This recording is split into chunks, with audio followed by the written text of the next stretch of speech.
Fill her up. You're listening to the Gas Digital Network. Whoa! Ladies and gentlemen, welcome to the first episode of Pod Awful on Gas Digital. We did it. Thank you so much to our new boss, Louis J. Gomez, our business partner, Louis J. Gomez, for allowing me to be on this amazing podcast network. You know, I've been checking out everything on the network lately. I hope you guys are too. Visit Gas Digital and make sure you sign up because we're on there now. There's like 9,000 hours worth of content on there, something. It's insane. I've been going through it all, you know, and checking out all these different comedians and their podcasts, these stand-up comedians and their podcasts, and it's a lot of fun. It's very funny stuff, and it's very cool, and I ran into somebody that I never expected to see on one of the podcasts, somebody who I know very personally was a guest on one of my brothers from Gas Digital's podcasts, and it's kind of a crazy thing. I'll tell you about it, actually. Well, let me start by saying this.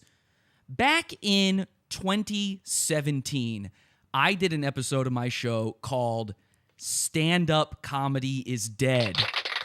Now, I'm clapping for that now, but a lot of people, a lot of you guys had a big problem with me saying that back then. I had a lot of bad, negative feedback, a lot of mean comments to me because I said stand-up comedy is dead, and I'm not sure it was ever that good to begin with. You know, I don't think you're ready for the conversation about George Carlin.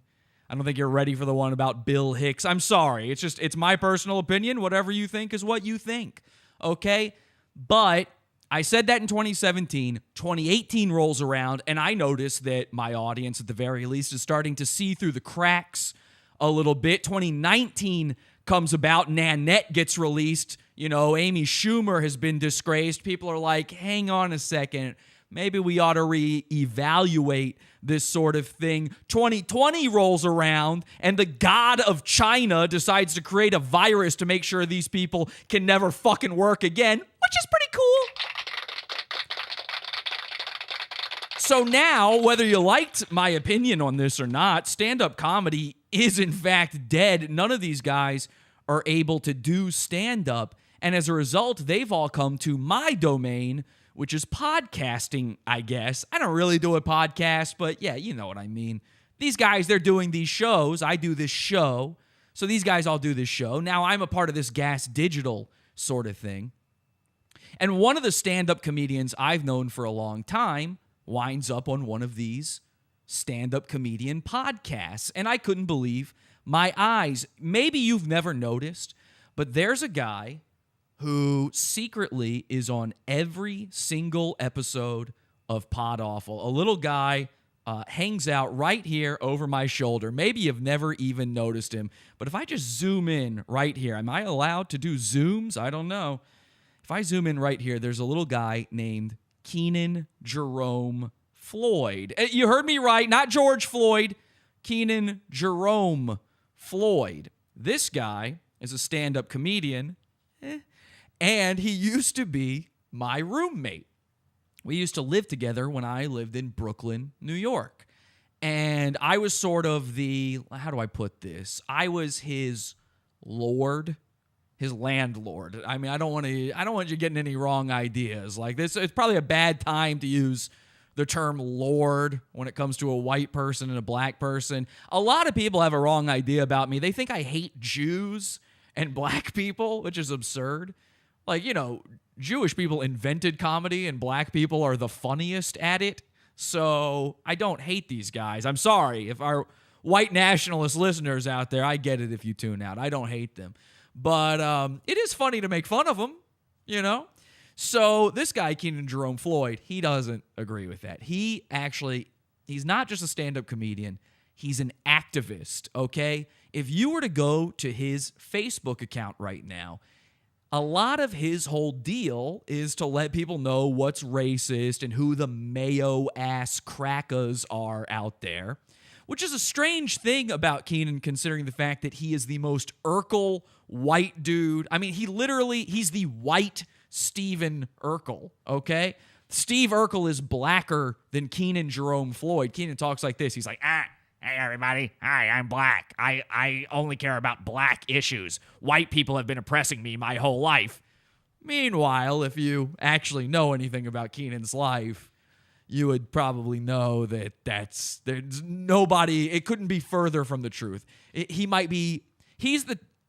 can't even say the thing I was going to say there. Kenan's the type of dude, he's the type of citizen who he goes into the convenience store, the gas station, and they go, please, I'm going to turn around and close my eyes, have whatever you want. It's all yours. But I get it. This is sort of his brand now. You know, being woke is sort of a branding thing, and this is what he tries to do. And furthermore, I don't know if you know this or not, Kenan is actually related to George Floyd. George Floyd is his uncle. And so I could see being very mad about what happened. Listen, George Floyd had his issues, okay? The guy, one of his fetishes was to put a gun up to a fetus. And we all have our ways of getting off. And I cannot kink shame the man. It's just not in me to do that. We all have our dark histories. But he definitely did not deserve to die, and the cop who killed him absolutely does. It's time for probably a lot of cops to die, and again, by white nationalists, but I'm not any big fan of cops. I don't know if you know this. I've been arrested falsely multiple times as the result of this show. I guess Kenan forgot that. I guess he forgot that we're on the same side, because if you'll recall, last week I revealed to you that Kenan actually is the guy who ended up helping me to get on the racist New York comedian community list. Remember this? We were talking about this all last week. A list that our new business partner, Louis J. Gomez, could not get on. This guy, Neruda Williams, makes this racist comedians list, and Kenan shows up in the comments, and this is real. This is 100% real. He says, Neruda Williams, don't forget that dude that hosts Pod Awful. Somebody else comes in and says, Jesse, P.S., this is my old roommate trying to get me in trouble because I guess this is part of his activism. I don't know. So now I'm on Gas Digital as the result of this racist comedian list. I'm perusing through the content on Gas Digital, and I'm watching this show called In Godfrey We Trust. We're going to go over this show during our program here tonight, but In Godfrey We Trust, it's hosted by the comedian Godfrey. He's a big, jack, black guy. He'll grab you, he'll pick you up and kiss you against your will, and then he'll tell you the funniest joke and one of the funniest impressions you've ever heard. And Kenan, of all people, Kenan, who is a complete unknown, who's never done anything of note in the world of comedy, Kenan was the big guest on this show. This show, by the way, is nuts. Okay, we're going to go over it. This is an insane podcast. I had no idea this existed until I joined Gas Digital. So I'm going to be promoting other Gas Digital shows now that were on the network. And Kenan's appearance on it really stuck out to me because I'm thinking, Lewis is against the racist comedian list, and Lewis owns this network that Kenan's now appearing as a guest on. So I'm sorry, I'm going to have to call Kenan out on this. It's the only right thing to do. Meanwhile, by the way, I'm realizing it's hitting me now. You guys, a lot of you are new. You don't know who Kenan is. Let me give you an idea who Kenan is. Kenan's got his own podcast because, again, stand-up comedy is now dead. So Kenan's got his own podcast. He's calling it the Light-Skinned Perspective Podcast. He co-hosts it with a guy named Mo Green. They have a guest on, and I thought, in memory of George Floyd, may his perfect golden soul rest in peace. He should have actually had 2 gold caskets. I think they should have buried the man twice. In honor of his uncle George Floyd's memory, I thought we could watch a little clip from Kenan's podcast to kick off tonight's show, The Light-Skinned Perspective, where they talk about his uncle George Floyd. I mean, this is an activist, so he's got important things to say about this. Let's take a look. They can show their titties in the parking lot. I did a show in the parking lot last night. Now, I know this looks like 3 Kenans, but Kenan's the one in the upper right-hand corner. Word? Oh, shit. Yeah, I did a show in the parking lot last night. How many people? Well, by the time I went up, it was like maybe like 8. You had an audience. But I'm still funny. So that's Right. Yo, I I would take an audience of 2 people right now. I'm craving to get back out there. I'm forgetting material. I haven't even really been, because I used to listen to my tapes all the time to get tight. I ain't been listening to my comedy. You know how I've been keeping sharp doing this? Me and Kenan do this twice a week, and each show is about an hour and a half, 2 hours.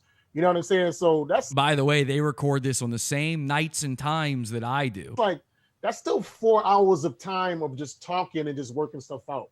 A lot of funny comes out of doing this, believe it or not. And just having a comfortability, just you guys are my audience, we're each other's audience, and then people that's popping in and out or whatever. So the whole point is to keep yourself talking. Joe Rogan, a huge fan. Joe Rogan said through this whole pandemic, he hasn't written one joke. All he does is his podcast. That's it.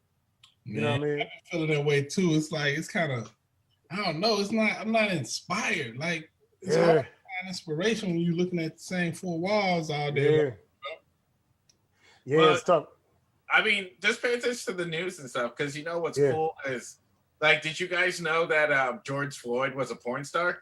Okay, well, hang on a second. That's your uncle, Kenan. Come on. You don't bring up the porn star thing about the dead man who was killed. He's a perfect saint. He's got a halo now. He's got maybe 2 or 3 halos. He probably looted a couple. I did. Yeah, no, I saw him. I saw the video. I immediately pulled that up. The Habib show. Isn't the Habib show? Ain't that from that's Chicago, right? I think the Habib show is based out of Chicago. Yep. The Habib, right? Yeah. Because it's this one porn star that. So now they're just talking about the porn site it comes from. These guys all know the George Floyd porn. This is the radical difference Kenan is making in the comedy world for the memory of his uncle, George Floyd. I can see now why I needed to get added to the racist comedy list. Listen, I think comedians have had it too good for too fucking long. Maybe now you'll listen to me. I tried to tell you in 2017, we've got comedians going wild. A lot of podcasts out there now like to make fun of comedians, okay? And most of them do it about the big guys. I do too, but I prefer the little guys. I prefer making fun of the ones that I have a personal connection to. So tonight on the show, we're going to reevaluate Kenan Jerome Floyd, and we're also going to get into a comedian we haven't talked about in a long time, a guy by the name of Dante. You'll remember him because he manages a fella by the name of Ron Jeremy. Speaking of porn stars, this is going to be a good one, and we've also been accused of some crimes, so we're going to have to get into that as well. Let's go heckle the internet. This is Pod Awful. Pod Awful TV. Oh, y'all is doing it right. Pod Awful sucks, you faggot. Good boy. You scam artist, douchebag. You're the worst. Motherfucker. Get off. You fucking little piece of shit. You're crazy. You're sick of your head. Fucking dweeb. Faggot. Jackass. Pod Awful sucks. You know what? You're not funny. I want to really kick your ass. My mom doesn't like it when I mention Pod Awful anymore. Thank you so much for joining us live. We're back on our main YouTube channel for once, which is very nice. Thank you so much. Love having you guys here. Welcome, Pod Awful. I'm your host, Jesse P.S. If you don't know me already, hi, I'm Jesse. I'm the greatest guy. Hope you remember me. Anyway, we are going to get into all these things, the Gas Digital Show, more of Kenan's podcast. We've got Dante stuff, a whole lot of cool stuff for you. But before we get into the show, let's check in with the chat room, see what they're saying in there. We're live as we are every Sunday, Wednesday, Friday, 8 p.m. Eastern time over at podawful.tv. We've got the live chat room going on right now. People are saying welcome. You need to get a new metal version theme song now that you're on Gas Digital. That's probably true. Welcome to the show! Welcome back to the main channel. Thank you so much. Fake Santa Cruz Joker, new Meltdown is the best. That's a dead goon. We don't really give a shit about him. Sorry, man. Maybe some other time. Did you get removed from Patreon for calling Kenan a pernickety, Pod Awful? No, that is not what happened. Tee-hee, I'm camera shy, says Dan. I'm so sorry, Daniel. Let me take the camera off of poor Daniel. He didn't ask for this. He didn't ask to be on the camera. I'm so sorry, you guys. If any of you guys want me to blur out your names after the show is over, I will do that for you, okay? Write me an email. It's called teeheeimsensitive@podawful.com, okay? Email me, teeheeimsensitive@podawful.com, and I'll make sure to blur any of your names out. Vag Masterson, George Foreman deserved it. I don't know what you mean by that. You mean deserved all the millions of dollars from knocking out the fat? I 100% agree with you there. Okay, so now you kind of know who Kenan Jerome Floyd is. If you need some more background info, by the way, is my mic sounding weird all of a sudden? If you need some more background info on Kenan, we did this entire... Here's what you need to know about Kenan. I was his roommate. I was his landlord, really. He paid rent to me until he stopped paying rent to me, and that happened long before he moved out. And then one day, I caught Kenan trying to sneak out and not pay his rent. And when he got caught, he stood there staring at me like, yipes. He did one of these. He did a, uh-oh. And I said, Kenan, where are you going, buddy? Why don't you have a seat over here? And I made him sit on my couch in my living room. And I told him, Kenan, if you try to run out on your rent, and by the way, you're going to owe me a late rental fee. He already hadn't paid his rent for the month. And now in the middle of the month, he's trying to run out and move to Los Angeles in the middle of the night. So he's not just running out like, shit, I'm out of money, I'm homeless. No. He was trying to move up in the world. He was trying to do a little Jeffersons, Wheezy style. Well, we're moving on up to the east side, moving on up to that deluxe apartment in Calabasas or wherever. I don't know where he went. No, Calabasas is nice. That's where Kanye lives, right? No, he went somewhere shitty in L.A., and I figured out his whole plan. I overheard his entire plan. So I sat him down on my couch and I said, Kenan, if you don't pay what you owe me, and if you try to run out on the rent, and if you don't pay your late rental fee, and if I find your room completely torn to shit and not cleaned because we had a broom clean deposit policy, I am going to turn you into my pay piggy. And sure enough, he left. He did pay me the rent he owed me, but we were still behind on rent. He didn't pay the late fee that he owed me, and he left his room a fucking disgusting pig pen. And that's actually how I found this picture of him, this picture that's been on every episode of the show since he left my apartment. I found this on his windowsill when he moved out deep into the night, trying to hide. All I could see was a smile skittering off. So I did this whole show, and you can, if you really want the nitty-gritty backstory, and this is where we really went into some stand-up comedy hatred as well, by the way. We've got this show in the $20 section of the Pizza Fund called World War. I turned Kenan into my pay piggy. I made a $20 show about him. The listeners all joined up. They listened. They loved it. It's an amazing episode. It's called, and I'm sorry about this, I know this is tough times. I actually named this after something Kenan has in his Facebook bio. So this isn't me. We called it World War Negro. That's Kenan's Facebook bio. That is not... he happened to have that as his Facebook bio. I happen to have a show called World War. It came together. Then he had a lawyer contact me, despite having not seen the World War episode. He had his lawyer contact me and tell me I need to cease and desist and pay Kenan all of the money I made talking about him. So all of those $20 I made in the pizza fund, I now somehow owed that to Kenan, according to his lawyer. I don't know what kind of law that is. Call me crazy. I'm pretty sure that the law says that if you produce content, then that content, any money you make, is yours. But his lawyer thought otherwise. And so I did some digging on his lawyer. And while his lawyer was a real lawyer, it turns out, and I'm not kidding, his lawyer was also, this is frightening, I don't know how you even live with this knowledge, a terrorist. That's true. His lawyer's a terrorist, okay? Much in the same way that I've been accused of being a terrorist. So if you want to hear that one's called The Fallout Show. It was this follow-up show we did to World War, and it's insane. It is an insane story. I always recommend it. I would make it free if I could. It's that good. It's just, there's some things in the $20 section of the Pizza Fund that are better left behind a paywall, trust me. So I did turn Kenan into my pay piggy, okay? He deserved it. He didn't pay his late rental fee, so I did it.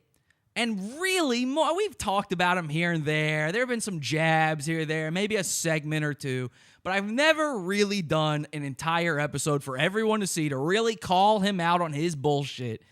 I've never really done that before until now. So I come across this show. This is Godfrey's show. It's called In Godfrey We Trust. This is on our parent company, Gas Digital, and it is maybe one of the strangest podcasts I've ever seen in my life. Osama bin Laden Esquire, they're calling the lawyer in the chat room. Lawyer, please. Oh, lawyer, please. The $20 is worth it for the Kenan episodes alone.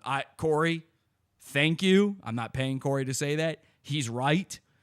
We have a lot of other great stuff in the $20 section. It's worth the $20 for just the Fallout episode, okay? You kind of know the story now. But that Fallout episode, goddamn. So let's get into the George Floyd stuff here. The Kenan Jerome Floyd stuff here with Godfrey. Have you ever seen this show, by the way? Let me know in the chat room if you are somehow familiar with Godfrey's podcast, okay? Fill her up. You're listening to the Gas Digital Network. So this was made before I joined the network. This is like a month or two ago. Kenan was on there. I had no idea.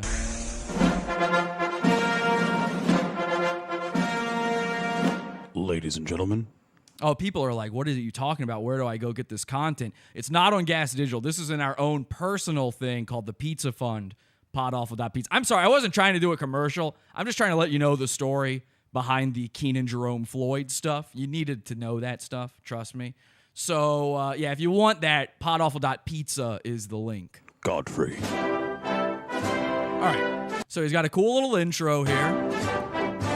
It's in Godfrey We Trust, so it's got this patriotic theme. But damn, yo, he's also a black guy. Oh, shit. And I like Godfrey. I think he's a very funny comedian. He does great impressions. This looks like Light News is about to start. Wow, the same presets and After Effects here. Wow, we're about to learn about the fools. Trust.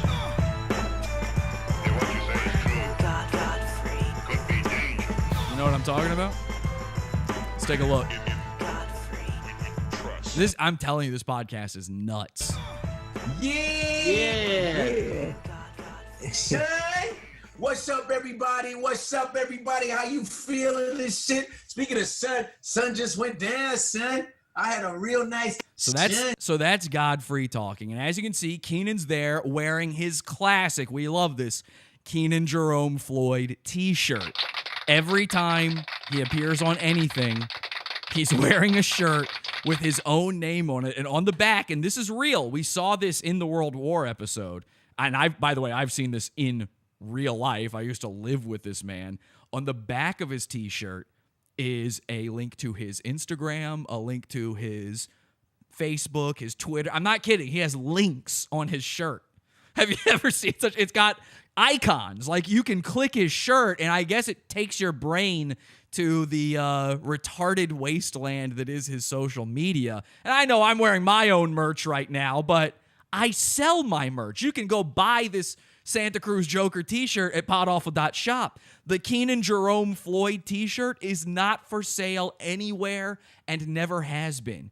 He just had it printed for himself, which is goon behavior. A lot of our goons do this. Ching Chang Chong did this as well. He loves getting his own t-shirts printed up just for him. So here's the show. Let's take a close look at this show. We've got Godfrey, the comedian, talking. And then, most importantly of all, and this is one of the strangest parts for me about all of this, is Godfrey has a lot of co-hosts, okay? A strange number of co-hosts. So we've got Godfrey, then we've got I guess this is DJ Khaled.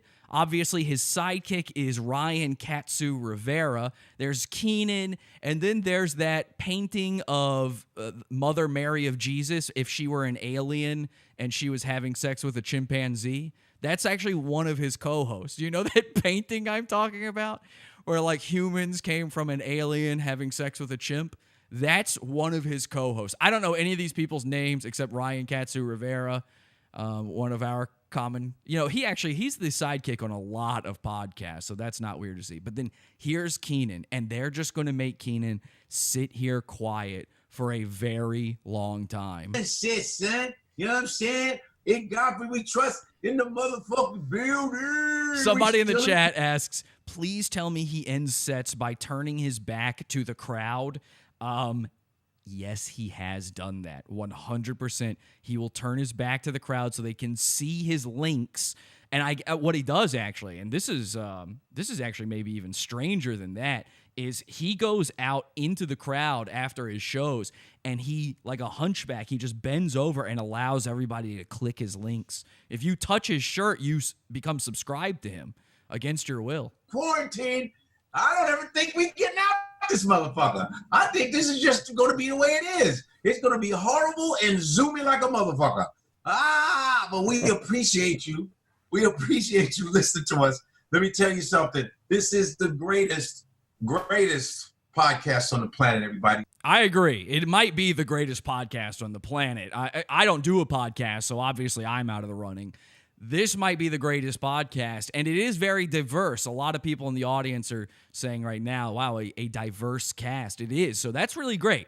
At a time like now, we need to be uplifting black and brown voices. Greatest. And also women, or just white women for some reason. Gas Digital Network. I mean, first of all, Gas Digital Network has the best symbol. It has the best logo.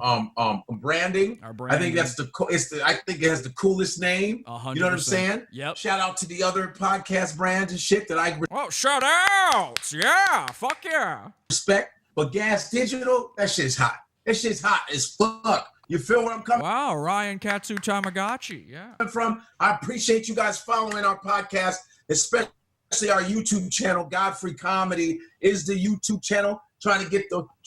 Getting those numbers to 100,000 subscribers. Godfrey Comedy, also Godfrey Podcast is the Instagram account, Godfrey Podcast, and my Instagram is Comedian Godfrey, which I love that you guys are following me on that, following my live. Oh, now look at this. I want you to pay careful attention to what Kenan just did. Okay, in fact, let me move that back a little bit. Anybody notice something here? It's Comedian Godfrey, which I love that you guys are following me on that, following my lives, which, happens between like 12 and 4, 12 and 5, 12 and 3, depending on how I feel. So Kenan just did a little sip from his mug. Now, this is something that we stole from Redbar called Fool Sips. Okay. You're going to notice Kenan is very thirsty throughout this entire thing. You know what I'm saying? He's wang sipping. No, I'm sorry. This is fool sipping. Okay. You on that? Also, everybody in the chat room is calling this out right now, though. They're saying fake sipping, fake sips, sipping, straight sipping, wang sipping, he do be sipping. I remember when Godfrey was on Whose Line Is It Anyway? I don't think that's the case, but okay. On my Twitter and my fan page, Facebook is Godfrey Comedian. All right. Okay, so here's the first strange thing about Godfrey's podcast. The entire first, I want to say 40 minutes of it, are plugs for merchandise, for joining platforms, for subscribing. I mean, it's a lot of plugs up front. It's plug heavy, okay? I mean, if I just skip ahead here, he's literally selling coronavirus masks. It's the G logo mask, $18, guys. This is the beginning of the show. Guys, it's worth it, and you can wash it and use it again, you nasty bastard. You might have thought I was doing a little too much with the whole World War thing a second ago. You should watch Godfrey's podcast. So wash it up when you're breathing and putting your stink breath on that bitch. Kenan, by the way, now we're 3 minutes 44 seconds in. Kenan hasn't spoken once. They haven't acknowledged him. Podcastmerch.com. And we gonna move on with the motherfucking cast of the okay, now we're into it. Here we go. Goddamn coming out the podcast. We have Andre Kim in the building. Yeah. Andre, still looking. We'll stop. Whatever. So Andre is their Ryan Katsu Rivera. You're still a Crip now. First you were Tupac, now you're, I don't know. So we're introducing the cast of characters. I am Harriet Tubman. Did she wear something? Okay. Did she wear something like? He didn't like that. I'm Harriet Tubman, and Godfrey's like, oh, okay, good thing this is over Zoom. because suddenly my muscles are flexing against my motherfucking will. They better put the bitch on the $20 bill. That's right. Wow, I rhymed. That was pretty cool. I might be black. I don't know. Asian area. Right. I'm definitely black. I'm blacker than anybody on this screen. I think everybody here would agree. I'm blacker than anybody on this screen. Follow me on IG, Andre the Comedian. I'm putting up videos and stuff. You know what I mean? I got a Paul. Here's a guy in the chat, Helmet, saying Jesse selling some subscriber service like a bitch. Are you new? Mooney impression up there. Your boy Ari Spears reposted it on his main feed. That was pretty cool. Yeah, follow me, man. You know, everything's good over here. And yeah, appreciate you guys. Yo, Alex. You can follow me on Twitter and Instagram at I am Alex Scar. And you can also just look in a telescope up at the night sky and find her zipping by in a Jetsons car. check out my podcast, Broad Topics, TOPIX, with Kim Congdon. It's on Gas Digital Network every Thursday at 9:30, and you can catch it for free on iTunes and YouTube every Monday. Bobby! What's up, everybody? You can follow me on all social media at The Bobby Hutch. But most importantly, come and check out Gas Digital. Use promo code Godfrey and get 14 days free. 14 days Don't use free. his promo code. Use my promo code, AWFUL, okay? If you use promo code AWFUL, you'll get actually 15 days free. If that doesn't work, it is a new code, so just tweet at Louis J. Gomez. If that's not working, he'll set you up, okay? Subscribe, everybody. Not only subscribe on the YouTube channel, but you should subscribe to the network. You know what I mean? This is that same guy, Helmet, says, this is some racist bullshit. Which thing is racist? The part where I made fun of the white lady? I know you guys want to check it out on the YouTube shit. You go, let me check out the YouTube. You just say, well, man, Godfrey's worth it. They actually made an entire French film about that girl, by the way, where just a kid follows her around as she floats through the air. Let me fucking pay some money and check it out. 2 weeks for free. 2 weeks for fucking free. You know what I mean? And check out the other podcasts too. We got a Gummo, they say in the chat. Yeah. Yeah, Gummo. A variety of different podcasts, from Legions of Skanks to So we haven't even finished introducing everybody, and we're right back into the plugs. No apologies. No need No for need for apologies. No need for apologies. My boy Derek Gaines and Monroe Martin fucking killing the game. We got all kinds of. Yeah, I am a black supremacist, by the way. I love watching this stuff by black comedians. I'm a black supremacist. I think they're the best at comedy. So fucking suck my dick. What are you going to do about that? Put that one in. Actually, here's what I want you to do. I want you to go find a black man outside somewhere and ask him if it would be okay for you to kiss his feet. I want you to go out right now, give him $10, say, would you mind if I kiss your foot?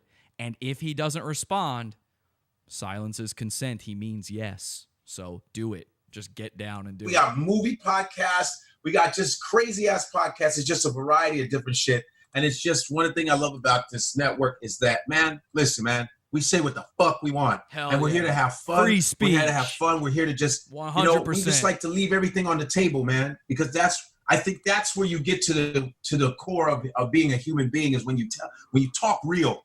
You talk real, you can still leave this place laughing and respecting each other, right? So if you talk about fingering someone in the ass, guess what? That's everybody. Everybody fingers somebody in the ass. You know what? Maybe I'm missing out on a cultural touchstone. I can't recall a time I've ever popped a Louis. Right? I don't know why we all got to turn into Eddie Murphy when we talk about fingering someone in the ass. You motherfuckers crazy. Anyway, yes. And guess what? It's always good when we have a guest on. Here we go. Finally, the guest segment. Okay, so we're going to introduce our good friend, Kenan Jerome Floyd, nephew of George Floyd. The podcast, this man right here, I have been writing with this man. I can consider this man my writing partner. Whoa! It's good when you say you have a writing partner. A writing partner, writing associate. Congratulations, Kenan, making big moves in the world, stepping up. That's big. Godfrey's a well-known comedian, so for Kenan to suddenly, out of nowhere, somehow have a writing gig with Godfrey, I mean, he's going places. That's cool. A writing colleague, a scrivener. I guess getting made fun of in that episode of Kill Tony he was on really gave him a leg up in the world. Might you say? A scrivener, huh? That's an old school word for sure. A scrivener. Yo, he's a funny comedian, a fantastic writer, I must say. I would call him Afro-future. He's also... So Godfrey just looked down. And I don't know if you noticed this. This is very, very subtle. He did a good job of hiding it. He checked his notes, which is bad if you're a guy's friend. Like, I've had moments like this, too, where I've invited a guy that I'm sort of friends with on the show, and then I'm going to introduce him, and I just completely fucking blank on who they are, what his last name is, what he does, why I brought him on. That's happened to me. So Godfrey, he goes, I barely know this Kenan Jerome Floyd. I better write down some information about him. So what does he do? Okay, so he's a writer, because I've been writing with him. So I know he's a writer. That's number one. Now, he's a comedian, I think. I've heard he's a comedian. People have told me he's a comedian. I've never seen him do comedy, because if I had, obviously I would not be writing with him, but apparently he's a comedian. Let me write that one down, okay? Now, let me just check and make sure I spelled that right. Comediane.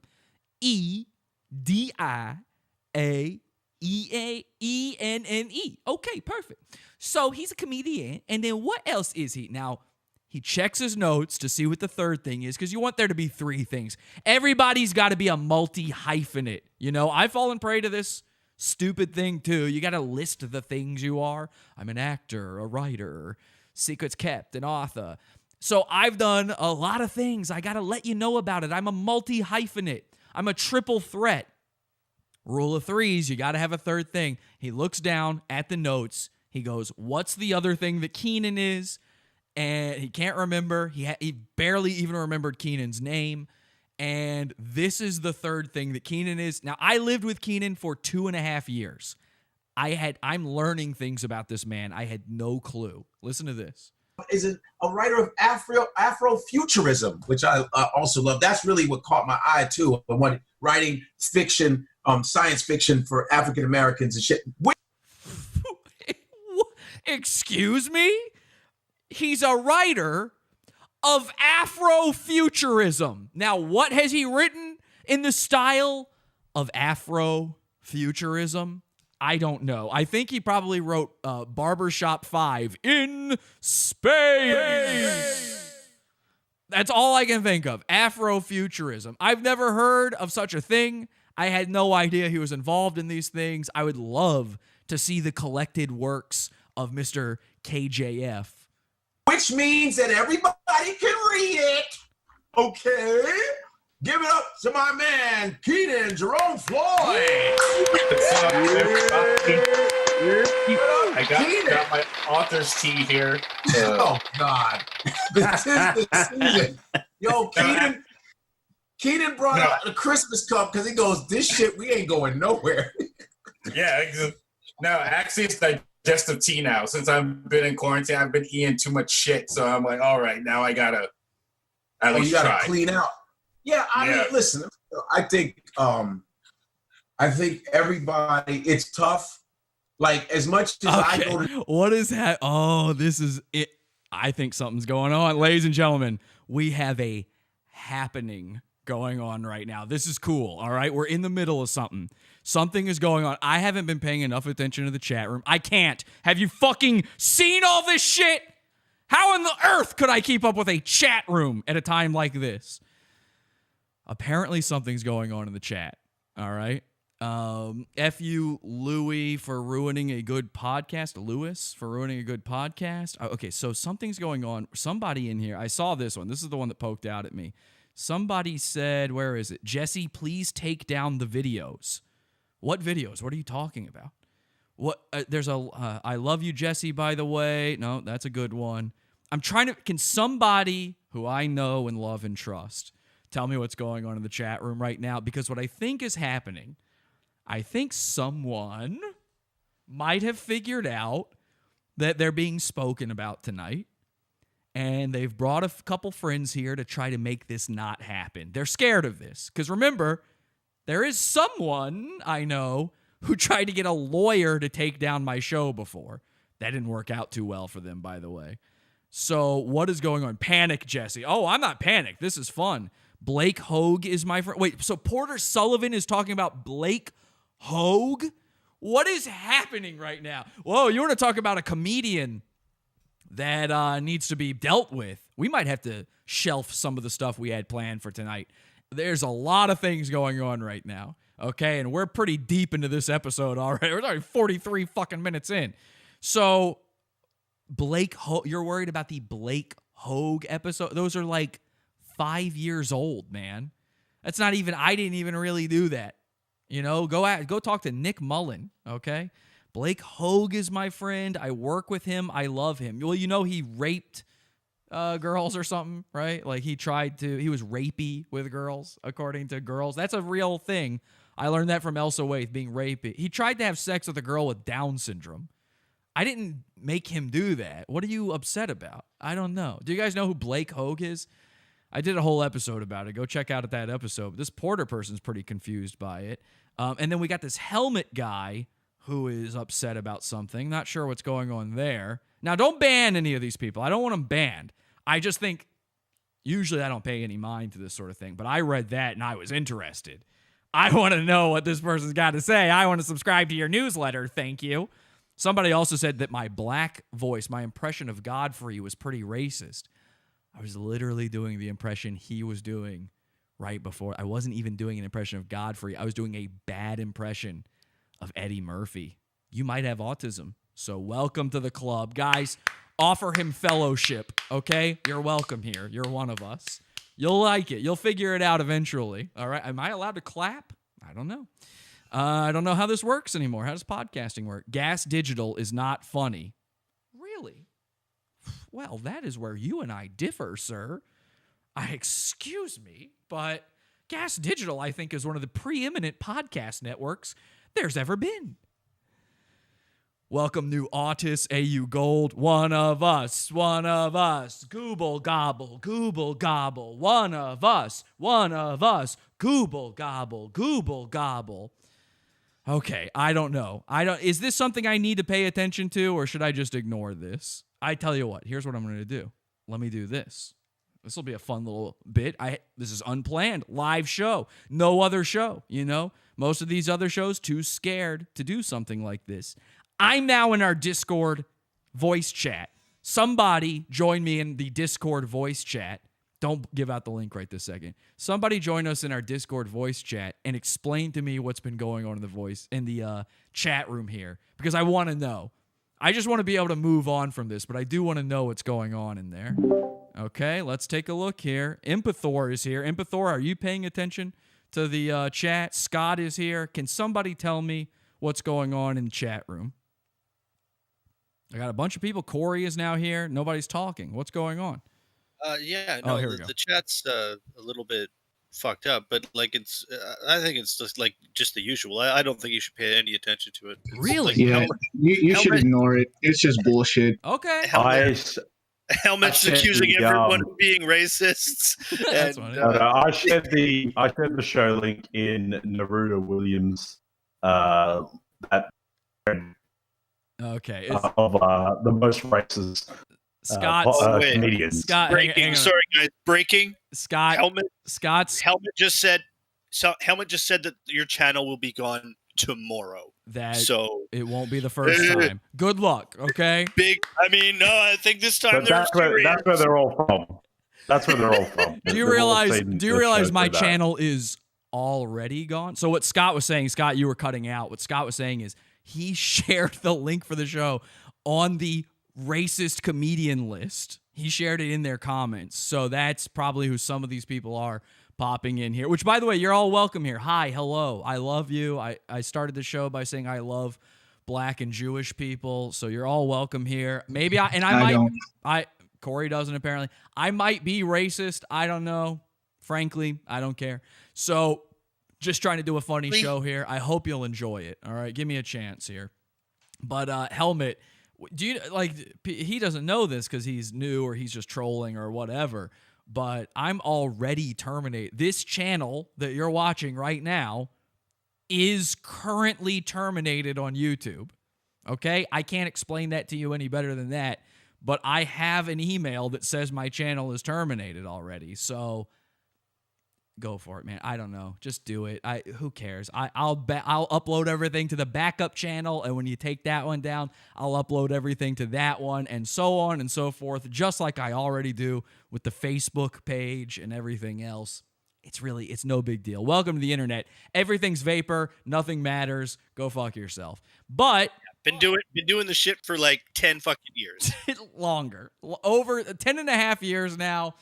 Been there, done that, man. I'll have like a moment of, oh boy, that chaps my hide, and then it'll just keep trucking, man. We'll just figure it out. Or we'll get them to overturn it, which we did the last time my channel was terminated. So good luck. Here's what I would suggest you do. Try to have some fun. Come on, hang out. Are you enjoying this? I mean, there's got to be a part of you that is, or you would have left already. You would have just reported and left. That's what somebody who's actually disliking what they're watching would do. Alternatively, maybe they would just keep trying to troll to get this very reaction to happen. And maybe I've just fallen for the troll. And what am I going to do? The whole show's derailed. There's just one problem. This show can be fucking 12 hours long. Who cares? The last one was like 3 hours. Wouldn't be the first time or the last. Our Friday show was 5.5 hours long. I got no time limits here, okay?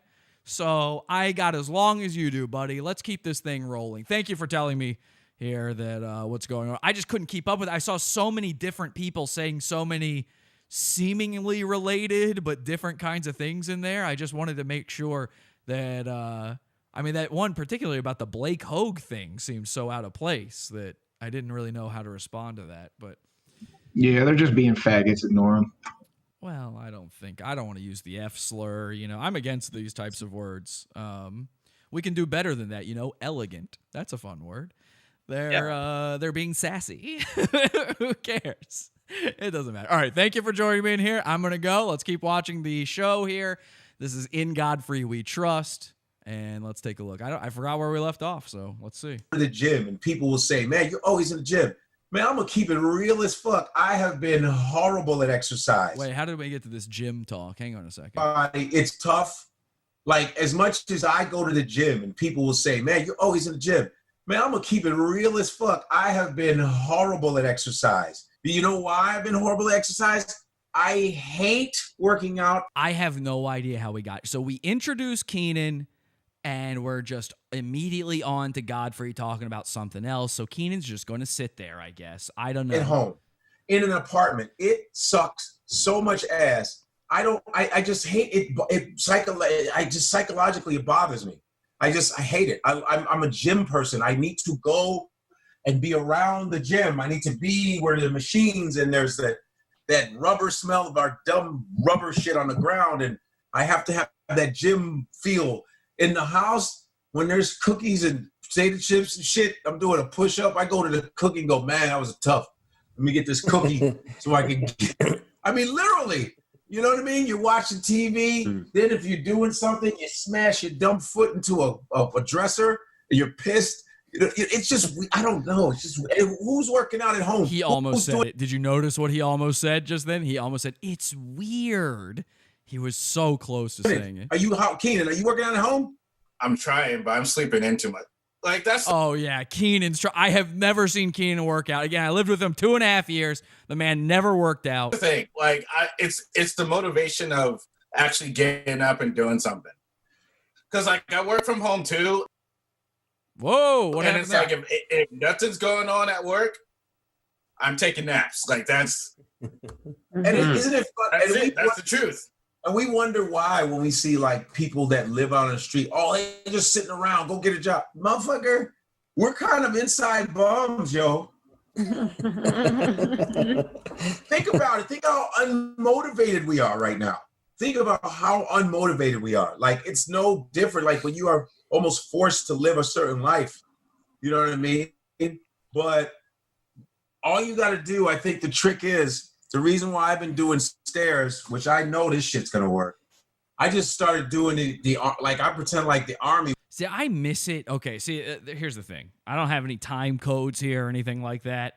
I don't bother with that sort of stuff because then you sit there if you have time codes, you sit there and you have a guy going, okay, 148 67 there. Okay, there it is. You had that. So I just kind of like to wing it. Did I miss the part where Kenan shows that he's drinking the tea? Like, not just sipping it. He specifically brings up the cup and goes, look, Godfrey, I'm drinking tea. There is a part in this video where he does it. I thought it was here at the beginning. Anyway, just put some pounds on your back and walk. You know what I mean? I've been climbing my stairway. You know, thank God it's a high rise. I've been climbing my stairway, 27 flights. Oh, there he goes again. Gulp. He's got to start gulping. And I do it 3 times. No, it was 2. He's nervous. This is the biggest thing he's ever been on. Well, no, probably Kill Tony, but that was no good. I don't think he realized he was on a podcast when he was on Kill Tony. He was just doing stand-up, so... I said, let me try 3, and then I said, yeah, third one, I need to do it 3 times. You know, and it's been working, so, I guess. I don't know, but... This guy in the chat room thinks that I'm like serious, like I think this is good, and I'm just showing you what is a good podcast. He's okay. Hang on, Randy, you're new. Give me a minute. I promise you. Just give me a minute. All right, 1 minute. Give it a minute. One thing I don't want to come out of this thing is fat. Fuck that. Yeah. If you come out this bitch fat, man. Whoo. If Alex comes out of this shit fat, we know we ain't shit. If Alex comes out... Kenan's trying so hard to butt in. He's going... out of this bitch fat. If Andre comes out of this shit fat... God That'd be great. I could put some pounds on, you know what I mean? I'm trying to gain a couple pounds. It's not. I'm trying to gain. Yeah, you picked the 2 small. And there goes Kenan sipping away. Look at that. He tries to talk, and everybody's like, they all just shut down for a second. You picked the 2 smallest people. I find it interesting how it's hard for some people to gain weight, but it's like really easy for some of us, like myself. Great addition, Kenan. Thank you so much for butting in with that. I don't know where the podcast would have gone without you.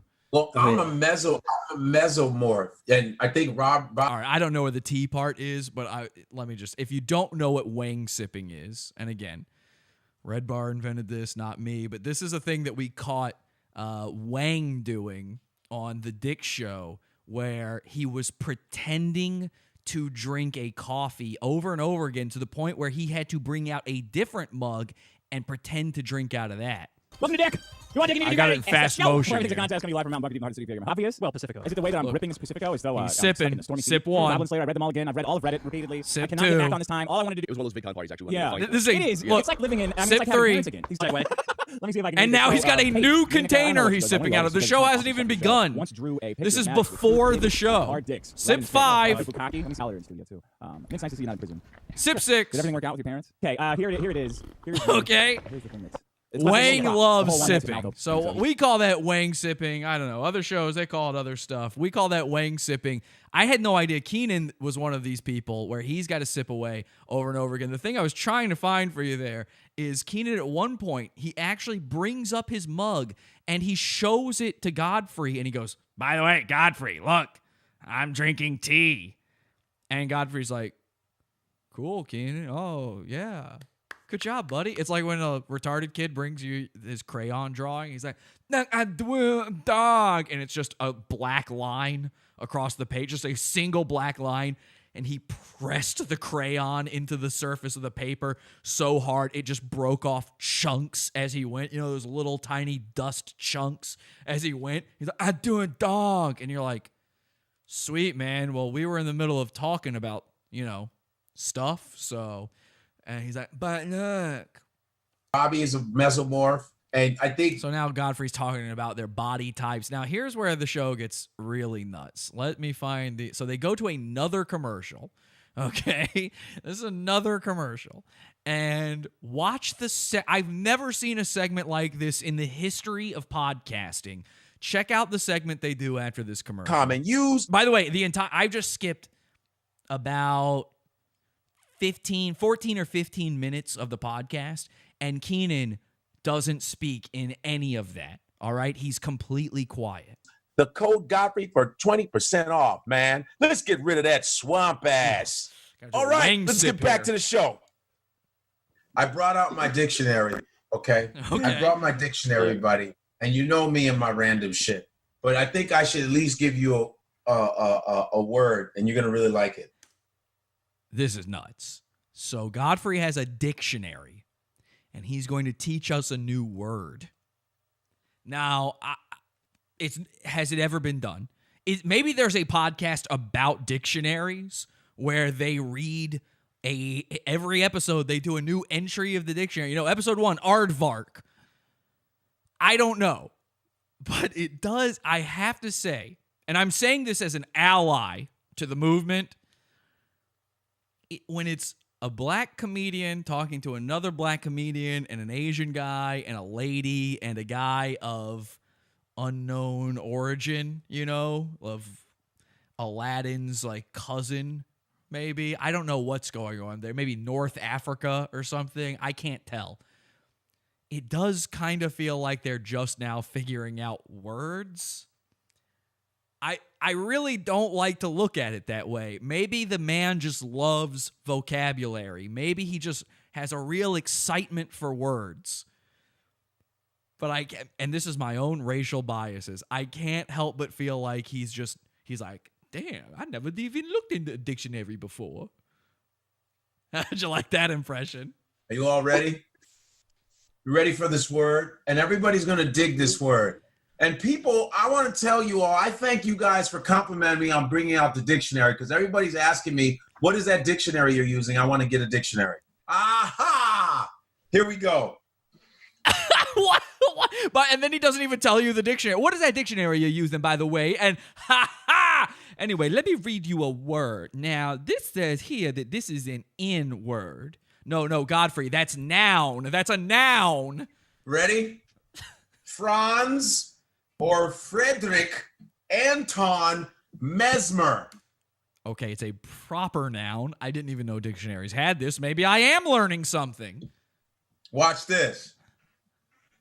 Austrian physician who sought to treat disease through animal magnetism, an early therapeutic application of hypnotism. Now, you might have thought there'd be some sort of comedic spin to this. Maybe he's going somewhere with this. Maybe there's definitely... Oh, that looks bad. You know what? Let's just...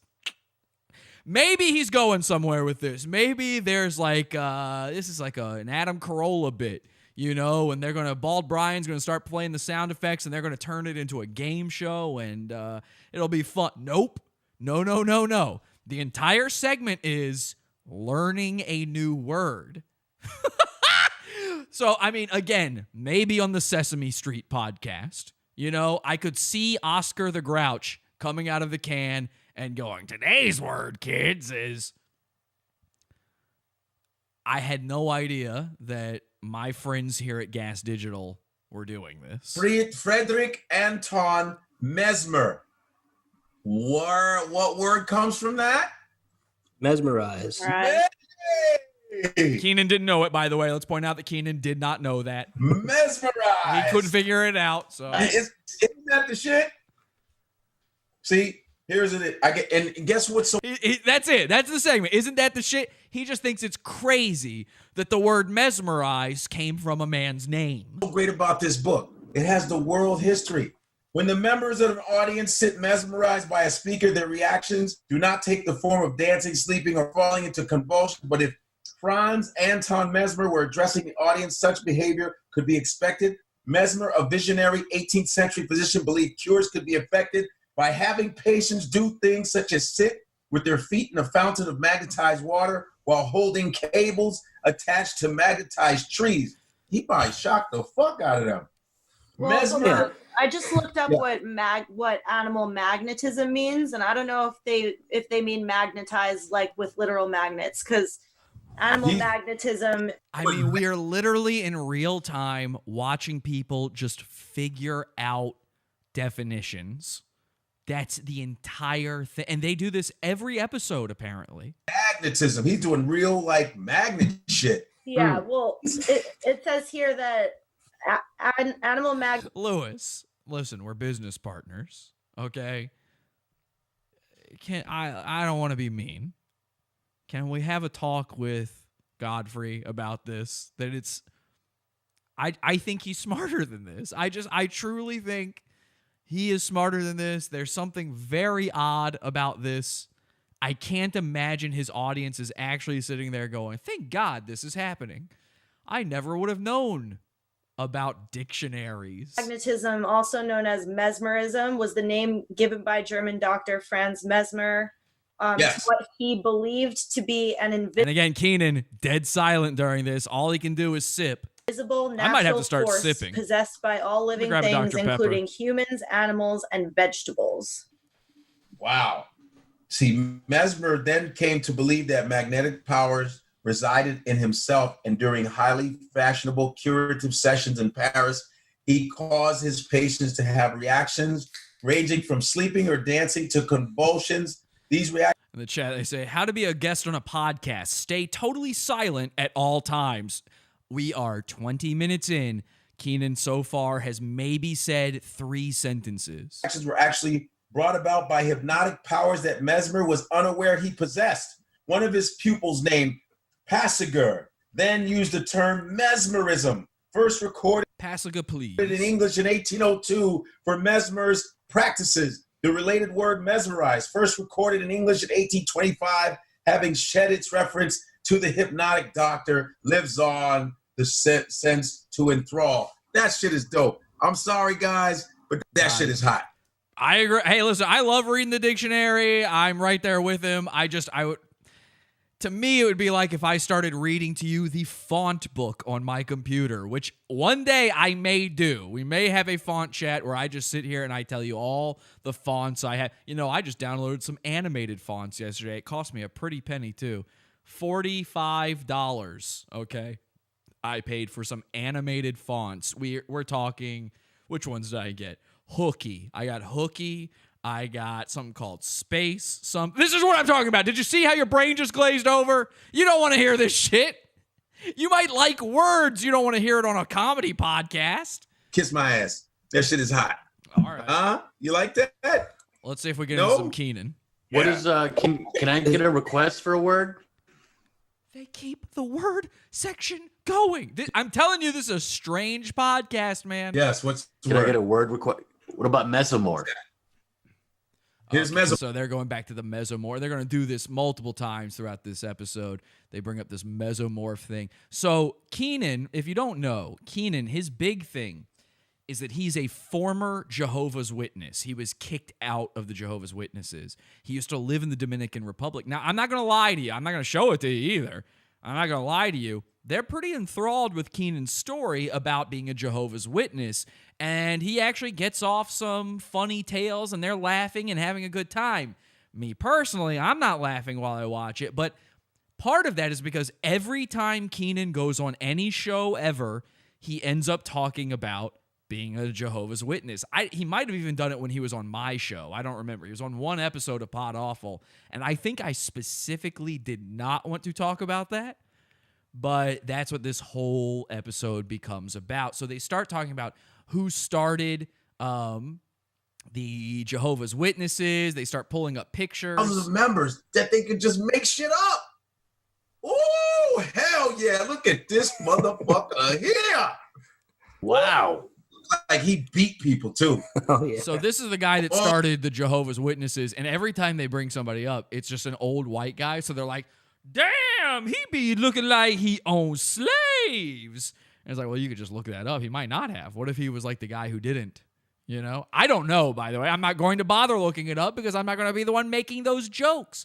But then it gets particularly strange. They start talking about, you can't think about Jehovah's Witnesses. And this is another thing that happens every single time they talk about Kenan being a Jehovah's Witness. You start thinking about the other weird religions, the American religions, like Mormonism, Scientology, all that kind of stuff, Seventh-day Adventists and all that. They all end up getting brought up. So they start asking, Godfrey doesn't know who invented Mormonism, okay? And he starts asking about that as if Kenan's going to know. He thinks it's all the same thing. It's like the way a black guy will be like, oh, so you from Japan. Now, where exactly did the idea of fortune cookies come from? And the Japanese guy will be like, I don't know. I'm from Japan. And he's like, yeah, but it's the same. You know, it's the same thing for him. He's like, sure, Jehovah's Witnesses, Mormons, whatever. Tell me about the plates. Yeah. That's so crazy, man. Damn. I remember there was an article that said something We're looking like for John Smith. Yeah, I got it. So he asked, who is the guy that invented Mormonism? And they say, John Smith. Now, that's going to be an issue. They refer to us as like the Negro, et cetera, et cetera. And I'm like, yo, this is the oh my God. So again, they're doing that thing where it's like, oh my God, look at this motherfucker. It looked like he owned slaves. And it's like, well, yeah, probably. But of course, they're looking at John Smith. There's just one problem. The guy who invented Mormonism is, of course, Joseph Smith. So watch what they do to John Smith, a guy who, I don't know, he fucked Pocahontas or something. Oh my God. Woo! Which, by the way, if you fuck Pocahontas, like this is how you cannot call a guy who fucks Pocahontas racist. And I know the woke folk are going to have a problem with that, but hear me out. Think about this. You're a white dude. It's, I don't know, 1400 and dickety 2. And you've never seen a Native American before. You didn't know they existed. So this is not just a different race. It's a brand new race. I'm sorry, but if a guy in the KKK takes his hood off, goes to the bar one night, and meets, I don't know, a green lady, and the green lady is like, and he's like, yeah, all right, I'll fuck you. Then he's not a racist. He's not really a racist. That's a brand new race. And Pocahontas is the same as a green person talking gibberish as far as I'm concerned. You can't be a racist if you would, you know, mingle amongst a totally new type of person. It's just a crazy idea. I'm so tired of the oh, you've got a black friend. Well, yeah, if I have a black friend, I'm not a racist, okay? You know why? Because if I was a racist, I would have no black friends. Oh, you married to a black woman, you think you're not racist. I'll do you one better. I'm married to a green woman from planet Micmac. Oh, wait, I think that's the actual name of an Indian tribe. Never mind. Woo-hoo! You think he had black friends? From Murgatroyd, okay? Heavens to Murgatroyd. Sassy. Came in on a ship. He came in on a ship, they said. By the way, that's racist. You're saying he's fresh off the boat? We used to be fresh off the boat, okay? So watch what you say. Hell yeah. Oh, my God. Hell, now you think that motherfucker? So again, this is not the guy they meant to look up. They're looking for Joseph Smith, and they're losing it over John. Wait, is that him? Put in John Smith. I think that was the Pocahontas guy. He goes, I think that was the Pocahontas guy. That's what I said. So Kenan's at least as fucking stupid as I am, and I've got Down syndrome. But John Smith was like, they have real pictures of the guy. They do. Let me see. John Smith, Mormon. Man, that's a different John Smith. He says, put in John Smith Mormon. Good luck. Oh, I did not mean to. Sorry. Happy to be here. About to roast his ass. Like, oh, matey. Okay, here we go. Hold on. Here we go. Let's talk about Jesus, matey. Oh, white man. Oh, wow. And they go, oh, Joseph Smith. Let me guess. Does this motherfucker look like he owned slaves? Yeah, this Look at that motherfucker. Ugh, they say. So this is, I mean, imagine this. Imagine I had a guest on the show and he was telling me about Frederick Douglass. And I was like, damn, Frederick Douglass. Let's look that motherfucker up. I'm about to fuck what you heard. Hang on a second. I'm about to type in Frederick Douglass. All right. Now hang on a second. Frederick Douglass. And you say he did what now? He was invited to the White House despite being a black man? Now let me take a look at this. This is Frederick Doug. You talking about Black Einstein here? Ugh, yuck, gross. He ugly. What's wrong with his skin, bro? Oh, his hair. Why is it white? Why is his hair bushy like a broom? Gross. That's what they're doing, right? Like shoe on the other foot. This is what they're doing. It's an insane thing to do. John Smith, gross. Oh, look. He be wearing a Shakespeare collar and shit. I mean, the Book of Mormon on Broadway is so good, and it does such a great job of like it's amazing. how insane that religion is, and like. Oh yeah, thank you so much for clearing that up. Okay, so let's get to a Kenan part here. I know I've been keeping you guys with all this Godfrey stuff, but I had to show you this podcast. It is fucking insane. All right, let me type this in. I'm going to find the part here. They talk about, Kenan's parents aren't just Jehovah's Witnesses. They are like notorious Jehovah's Witnesses. These are guys who are famous in the Jehovah's Witness community, which this whole episode they're talking about how come black people are Jehovah's Witnesses. There's a lot of black people there. I didn't realize there were so many black people that are Jehovah's Witnesses. Oh, really? You never heard of the artist formerly known as Alive, Prince? Kind of famous Jehovah's Witness guy, isn't he? I don't know. Call me crazy. Somehow I knew that. So let me go. Okay, we'll go to this part right here. I'm just kind of clicking a random spot, and this is nuts. They start talking about his parents, and Kenan says something that is very funny if you are me. They're like, how do you feel violating Jehovah's law by having sex outside marriage? And I was like, pretty. Well, what's your relationship with your family like today? Yeah. Well, my parents are older now. Yeah. So yeah, well, yeah, I mean, every day. My parents are older now, too. And they're older right now. And they're older right now. Oh, my God, my dad just got younger. He says his parents are older now. Okay, interesting. So what does he mean by that? Well, my parents are older now. Yeah. So I basically check up on them and stuff because they're older. We can communicate when it's like business or like emergency and stuff like that. Oh, he checks up on it. He's taking care of his old folks. They're in their 70s. My dad is 75. His parents are both in their 70s, and he's just taking care of them. He's checking up on them. Wow. Do they resent you? Like, no, because my dad was bad when I came home and stuff. But at this point, it's like, because my parents are in their 70s. Yeah. So they're old folks. They're in their 70s. Kenan's got to check in on them. I mean, he moved across the country from them. They live in Pennsylvania. He lives in Los Angeles, California now. He literally couldn't be further from them unless he moved to, I don't know, fucking Alaska or Hawaii. But he's taking care of them. He's a good son that way. Except for the fact that when he lived with me, and Kenan's like 37 years old. He was like 35 or something living with me. His parents were paying his rent every month for him. A 30-something-year-old man and his poor 70-year-old parents were paying his rent because he couldn't pay it. Because at first, he lied about having a job. And then he finally got the job. And he still somehow couldn't afford his room. Now, let me tell you something. I'll tell you how much I actually rented this room out to Kenan for. And it's going to sound crazy.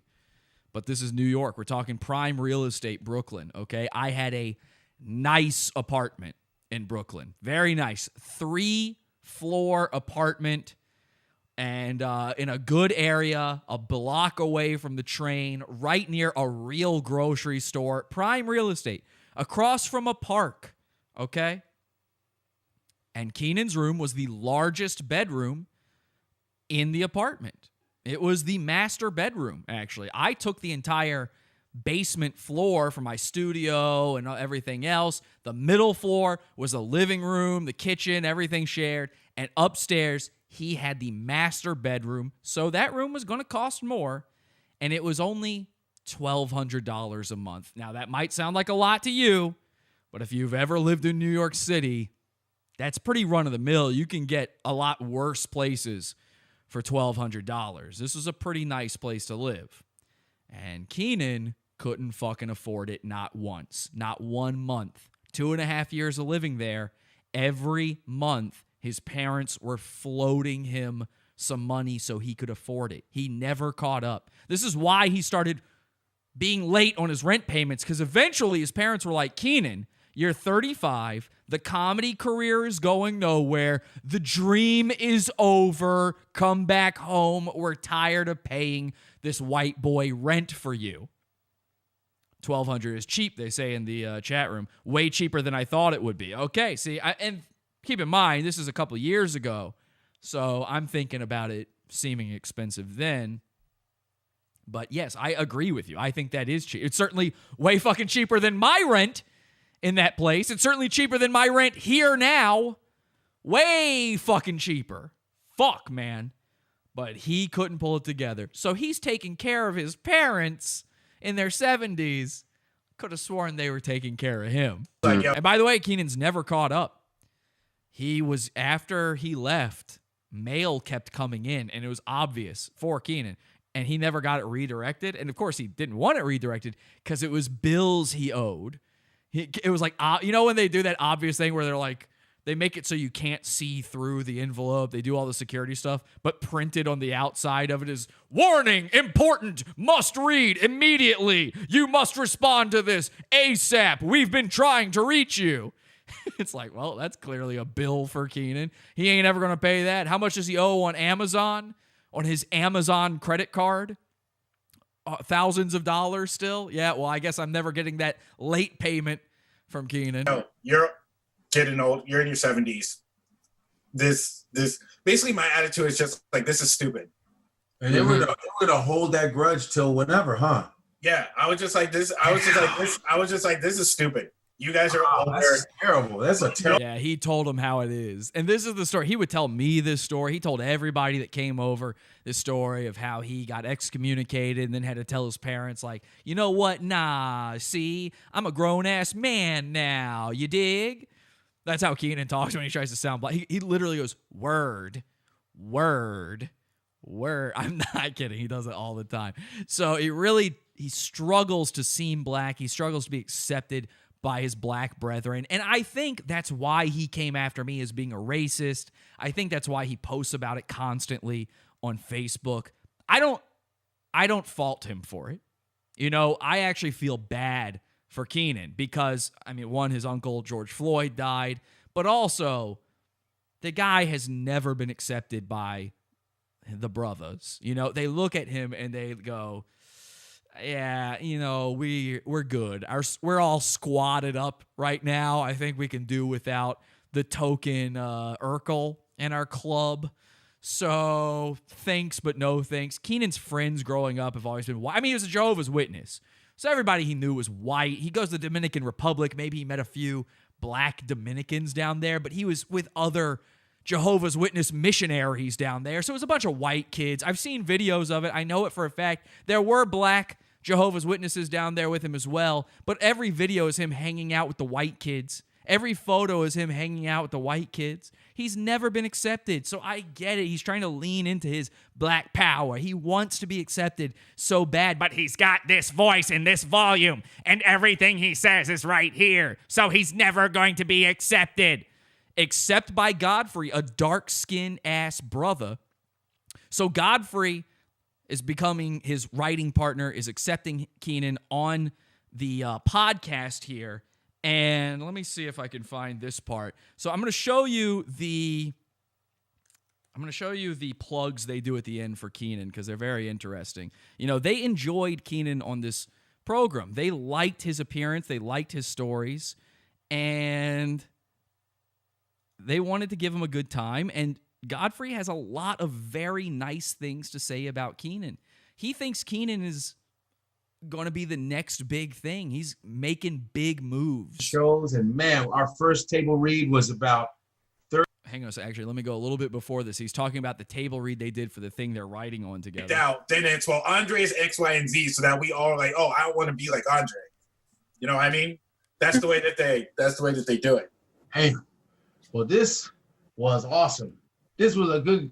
Next time, because we got to talk about that aspect of writing, because we've been writing project together, and we've been spending time on it the past couple. And you might think that's a big deal, by the way. You might go, shit. I mean, he started writing with a well-known comedian. They're working on something to get shit like this happens all the time. It's so easy to get to know a guy and go, let's work on something together. I mean, I don't know if you noticed this. I got on Gas Digital by just asking. So it's pretty easy to pull something like this off. Don't think it's that big a deal. But congratulations to Kenan. Good for him. Weeks really had a table read on Zoom. It's fucking coming together like nobody's business. We've had help from 5, 6, 7 different people who are writers on shows. And man, our first table read was about 30-something people on there. We had no idea. So we can talk about that next time. The next time, because we are past an hour. And this Kenan Jerome Floyd, because I can read it on his shirt. Wow. Remember when I told you? Oh, my God. Embarrassing. I said at the beginning of this, he had to check his notes to remember Kenan's name. Now he's literally admitting that he couldn't remember his name unless he was wearing it on the shirt. Good fucking thing you were wearing the Kenan Jerome Floyd shirt, Kenan. Godfrey completely forgot who you were again. And this Kenan Jerome Floyd, because look at that. He goes, Kenan, and he wanted to check the note. His like eyes sort of darted for a second, but then he sees it on Kenan's shirt, and he realizes, fuck it, I can cheat. But he knows he's got that itch in the back of his head where it's like, tell on yourself. Just tell on yourself, man. Just go ahead. Tell on yourself. You're fucking up. So they can see. They know it. It's imposter syndrome. Fuck. They're gonna know that you didn't remember the guy's name. Just tell on yourself. Just make sure everybody knows you're guilty. It's one of these things. People give themselves away like this. Watch him. Are past an hour, and this Kenan Jerome Floyd, because I can read it on his shirt. Kenan Jerome, this was awesome. It was kick ass. What is your Instagram there, Kenan? My Instagram is @dangerouslyawkward. Quick, look up imposter syndrome in the dictionary. Yeah. Dang. Dangerously awkward. Dangerously awkward on Instagram. Godfrey didn't know his Instagram. Dangerously awkward, folks. You all should. He is also a stand-up comedian and all that other good stuff. What a life. Good stuff. Disagree. And you all go to his Instagram @dangerously awkward. And you will. You work with special effects company too, right? Excuse me? Hello? What have we here? You work with a special effects company too, right? Now, this is, again, news to me.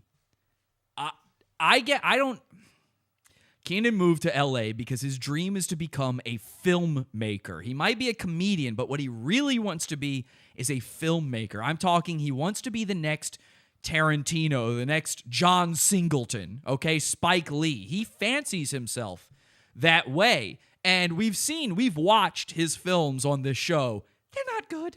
So I never thought it would happen for him, but apparently he's actually working at a big Hollywood studio now. I might actually have to give it up to Kenan. Seriously awkward. And you will, what is the next Jordan Peele? Yes. Yeah, you work with special effects company too, right? Yes. Marvel, or what do you do? Marvel. Yeah, I work with a company called The Third Floor, and we work on the previs and post-viz of some of the biggest movies out there.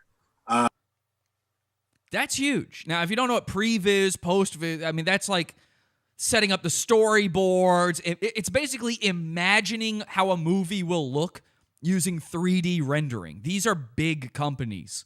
And he's saying he's working at the biggest one in all of Hollywood. The previs and post-viz of some of the biggest movies out there. We work on all of Marvel's movies. We work on most of Disney's movies. And we work on...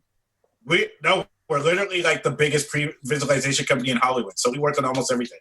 That's amazing. We got some big projects that just... Somebody says Staples is technically a special effects company. He used to work at Staples, so yeah. Came in this week that I'll have to tell you about offline. But okay, bet. Yeah, see, you guys don't understand. Kenan is about to be a force to be reckoned with.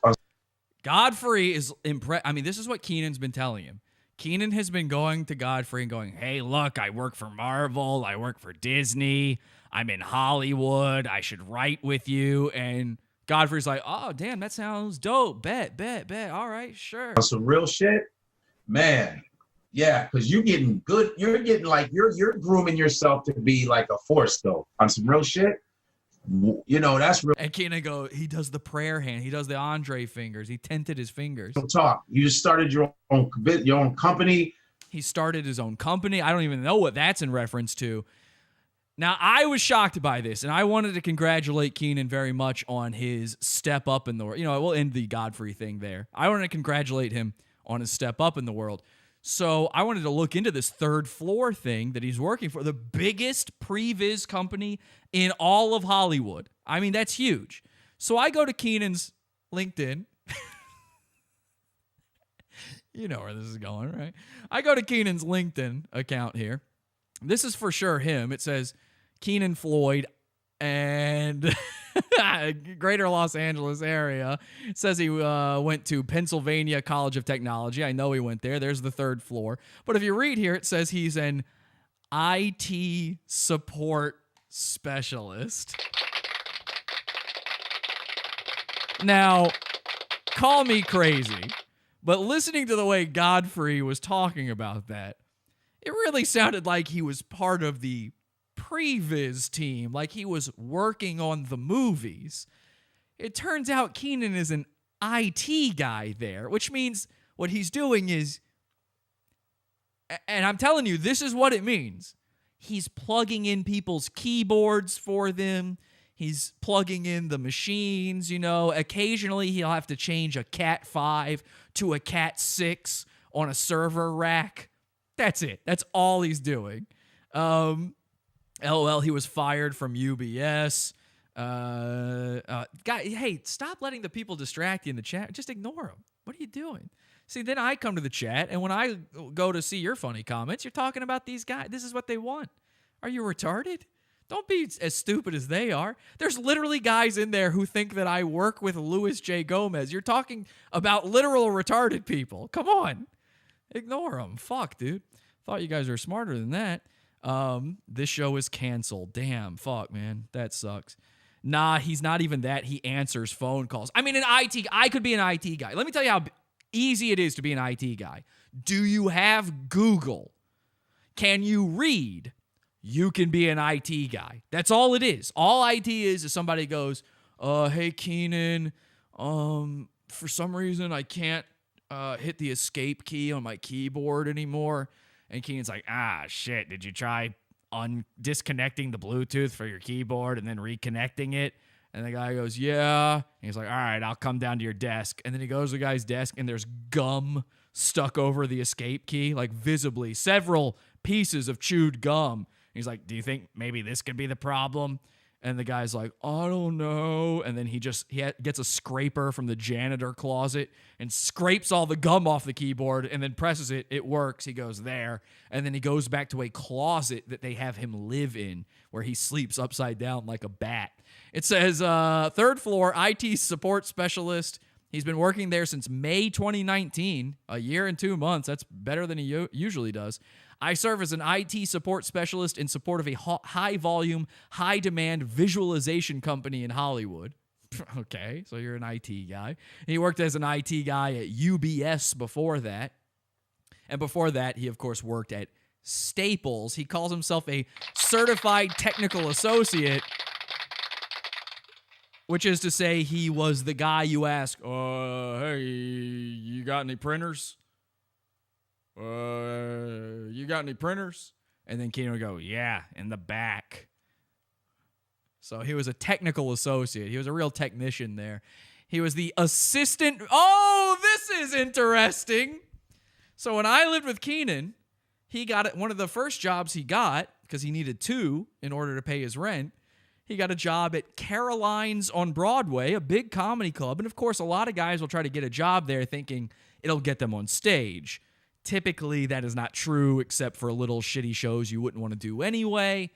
But he says he was an assistant manager at Caroline's on Broadway for a year and 7 months, starting in November of 2016. Well, that's true. That month is right. November 2016. I don't know if he was there until 2018. I seem to remember him having some trouble paying rent until then. So I can't say for sure if that part's true. But as I recall, Kenan described his duties at Caroline's as being a doorman. Could have sworn you were just the guy taking tickets at the door. This says you're an assistant manager. I don't know. I guess he moved on up in the world and I hadn't even heard about it. Barely did any IT. He also worked at Good Burger. Very funny. Rookie numbers. Hey guys, did you know Mersh used to work at a strip club? Crazy. Well, we're not even talking about that.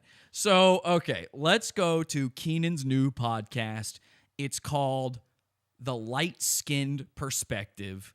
And this is, so he's on his own home turf here. The last podcast, he barely spoke for most of it. He was wildly uncomfortable. He was taking fake sips out of his mug. By the end of the show, he was still sipping. He never got up and got more.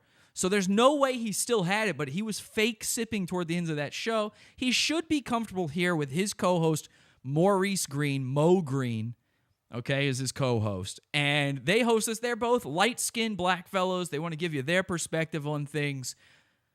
There's just one problem. Kenan is an Urkel and can't roast for shit. And your typical black comedian, what makes them so funny is they are so good at roasting. A black guy can say some shit just so naturally that makes no fucking sense at all. And you will feel bad for the next 2 weeks about it. You'll be thinking about it. Like, you will remember what he called you. He'll call you a pong head ninny muggin, and you'll be like, God damn it, do people still remember he said that? A black dude will be on set. Like, I was one time at a Sherrod Small stand-up set, and I've got long hair, so he was like, here's a white guy looking weird. I'm going to pull him out. He tried everything on me to feel bad. Of course, he didn't know I do comedy, so I'm like, I'm sorry, Sherrod, I've seen you at your lowest. Like, this isn't hurting me. But I played along for the audience. Same guy, though. Sherrod Small will stand up in front of an audience and point a guy out. It'll just be some random white dude in the audience, and he'll be like, damn, look at this motherfucker. He got 2 eyebrows on his motherfucking face. And the whole crowd will lose it. He does have 2 eyebrows. Oh, my God. Look at him walking around like a 2-eyebrow having motherfucker. A black dude can devastate you with some dozens, all right? That's the point here. Kenan cannot. He's incapable of that. This Mo Green guy loves a good roast. So Kenan is on a show where his co-host does not respect him and is constantly making fun of him, and he cannot cope with it. He's coping with it the way the 2-eyebrow guy would cope with it, where 2 weeks later he's going to be at the water cooler. You know, he works at Goldman Sachs, and just out of nowhere, he's going to punch the water cooler and explode it all over the building and go, fuck it! Fuck it, I do have 2 eyebrows! I see all of you looking at me, watching my brows. Let's watch. That's, at the end of the day, that's really what comedy is about. They've got a third guy on here, too. This guy, Sean Davis. You can't understand a word this guy says. His mic is so overmodulated, and they're too afraid. He's like a rap guy or something, and so they're too scared to say anything to him. So the whole show, he just sounds like, and they're just like, ha, yes, we do agree with everything you have to say. Comedy's really about your authentic self. I thought it was a bigger word than it actually was. Okay, so Kenan doesn't know the word authenticity. He couldn't say it, so he found a way around it. He porky pigged his way around that word, no problem. So he says authentic self, and that authentic puts a thought in Mo Green's head that would also go into my head when he says that. Your authentic self. I thought it was a bigger word than it actually was. Yo, Kenan, I just want to let you know Kenan is autistic, so don't mind him. I mean, just fucking annihilated him. He says, I just want to let you know Kenan is autistic, so don't mind him. He's got that AU gold, ladies and gentlemen. I mean, how do you do that to your co-host? To a stranger? Like this, the guest they have doesn't know who Kenan is. And the guy is like, I just let you know. He says it seriously, too. That's the other way a black guy will get you. He'll say it like he means it. And you're just like, wait, what? No, I'm not. Watch Kenan's face during this exchange, too. It's incredible. And your authentic self. I thought it was a bigger word than it actually was. Yo, Kenan, I just want to let you know Kenan is autistic, so don't mind him. What? That dead silence, that wasn't me pausing it. Kenan didn't know how to come back from that. Wait until he's at the water cooler. He's about to get fired from 3rd floor. He's going to go, I do work on Marvel movies. And they're going to go, what? And he's going to punch the shit out of something. Just want to let you know Kenan is autistic, so don't mind him. Mo, so now Kenan's going to try to come back. He's going to try to hit him with some dozens of his own, and it ain't going to go anywhere. He's autistic, so don't mind him. Mo shouldn't be saying shit about anybody looking stupid, by the way. Wow, got him. Oh, no, actually, sir, you are the stupid one, was Kenan's comeback.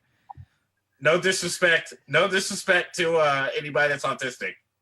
And then oh my God, fucking loser move. He walks it back and goes, actually, no offense to autistic people. I wouldn't want to hurt anyone's feelings here. Nigga just called you autistic. The autistic's feelings already hurt. You're not walking it back from Mo saying it. So either go with Mo is stupid too or don't do it. But this is the problem of being fake woke is you got to watch your words. You can't be woke and black. It doesn't work. They are diametrically opposed. And this is something they keep figuring out the hard way over and over again. White people really keep figuring it out the hard way, where they're like, we're your allies. We're here for you, BLM. The gays and the trans are here for you. And then the black guys are like, yeah, no homo. Thank you, though. Cool it, maybe. Maybe don't be so much here for us. We weren't looking for so many allies, you know? Do you have any straight friends you could bring over with us? So this is the problem. They can't do that. They don't like gay. No disrespect to anybody that's autistic. Wow. Jesus. Kenan makes Donald Trump's son look like Albert Einstein.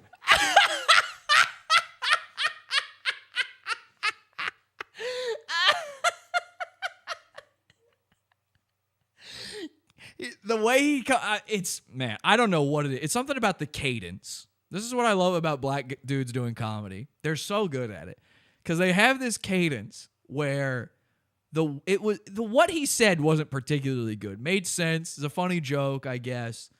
But the way he said it fucking sells it so hard. Where he goes, Kenan makes Donald Trump's son look like Albert Einstein. Every single syllable perfectly delivered, and it just crushes Kenan. Kenan makes Donald Trump's son look like Albert Einstein. Oh shit, no. And the other dude's like, oh shit, no. So the other dude gets the joke. You get the joke. I get the joke. This dude who just walked out of a Suge Knight hotel gets the joke. Who just fell out of Suge Knight's hotel window gets the joke. Kenan does not get the joke. Which is that might be saying something. What do you think about Mo Green's roast? So now he's going to try to go, oh, this is not a good roast. Mo is bad at this. I'm just glad he don't do it with me because, you know what I'm saying? Because no, I don't know. I literally do not know what you're saying. Please step away from the microphone a couple more feet. You know, hey, bro. See, he doesn't see me go in, man, shut down the elbow room plenty of times, man, you know? Yeah, I don't see Mo go up there and do some shit. I don't think his roast makes sense. I just killed you just now. I just killed you just now. What are you talking about? You're dead. I murdered you. I said you're dumber than Trump's retard son. But Kenan, he is a stickler about it. It's not about the joke. It's about the information. Was he right Did the joke perfectly make sense? By the way, a black guy's joke should never make sense. I don't want them ever saying something that is factually accurate. It won't be as funny. Okay, what makes it funny is that there is some ambiguity to what the hell they're saying. Man walking around looking like he gone to a Limp Bizkit concert. And you're like, that just looks like a regular guy in a suit. What are you talking about? That is what makes it so fucking funny. But Kenan's a stickler, man. You just killed me just now with that hack ass roast. How's it hack? I think you make Barry Trump like a genius. Donald Trump's son. Which son are we talking about? He got 3 sons. Come on, man. You know the one that's special. He got 3 special sons, nigga. I just talked about autism, and then I said his. Now he's having to explain Kenan, professional comedian, is having a joke explained to him because it was about him. He didn't like it. So now he's having to have it explained to him. He got 3 special sons. Watch the way he holds his hand through this. Mo is going to hold Kenan's hand and go, listen to me, Kenan, okay? You're looking pretty stupid. This is live. Nigga. I just talked about autism, and then I said we know we talk about the little boy. Do we know which son has autism? The little one.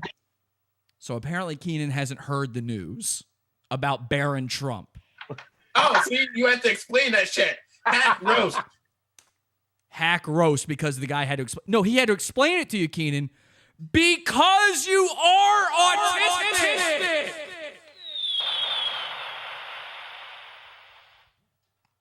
I mean, this is bad.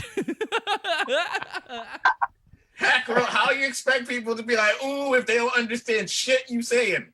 Yo, did you go Instagram Live yet? No. Oh, wait, yeah, let me go Instagram Live. Yeah, go Instagram Live so I can join your shit. There are so many people in the chat right now who don't get the Gas Digital. They're talking to Lewis. Lewis is not here. He's not watching this. He'll never watch this. They're talking to Louis J. Gomez in my chat room right now, thinking he's going to see this. They don't understand what's happening.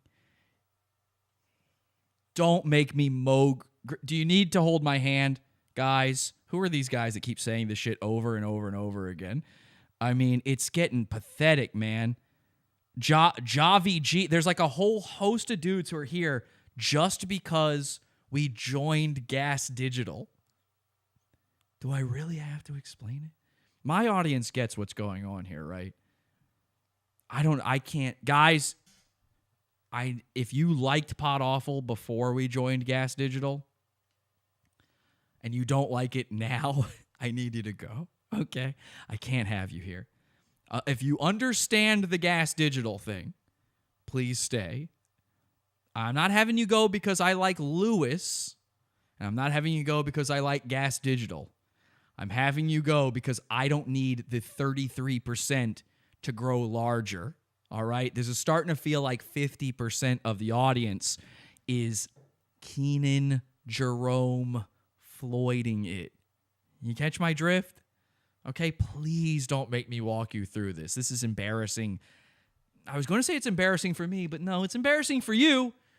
I am not embarrassed, actually. I guess this is what I was trying to do. I guess this is the point of trolling, isn't it? I guess these are the people I was doing it to. Okay, never mind. You know what? Thank you so much. Guys, let Lewis know, okay? If you don't like Gas Digital, I'm going to talk to Lewis and change it. I am your advocate here at Gas Digital, and we're going to make some changes. I get it. You know, somebody's saying I'm going to be the next Dave Attell. I don't know what that means. Whatever your problems are, please email me. It's gasdigital@podawful.com. Send me your emails, gasdigital@podawful.com, and let me know what I can do to make this show better, to make Gas Digital better. Whatever you want me to tell Lewis, I will personally tell him. I do have his phone number. I could call him up right now and let him know. So email me, gasdigital@podawful.com, and I'll let him know, okay? I'm your advocate here. I'm your friend. And put it on my phone. By the way, this show is not part of Gas Digital. This is Kenan's podcast. It's unrelated. People need to see this black shit. Yo, you hear this dude, this dude Kenan, man, straight up suburban. He went to Los Angeles. Now he's a Crip all of a sudden. So he says that Kenan is a Crip because he's gone to LA, but Kenan takes offense at being called suburban. No, I'm nothing against being suburban. He doesn't. It's a joke, Kenan. I'm not suburban. No, I'm just as blackety black as you. Because I'm black, y'all. Because I'm black, y'all. Because I am blacker than black. I am black, y'all. Shit, he thinking Vice Lord or something. See what I'm talking about? I love that, man. If you don't like that sort of comedy, you are not welcome here. He think he Vice Lord or something. What does that mean? He doesn't know what that means. Lockdown and some other shit. He thinking Vice Lord or something.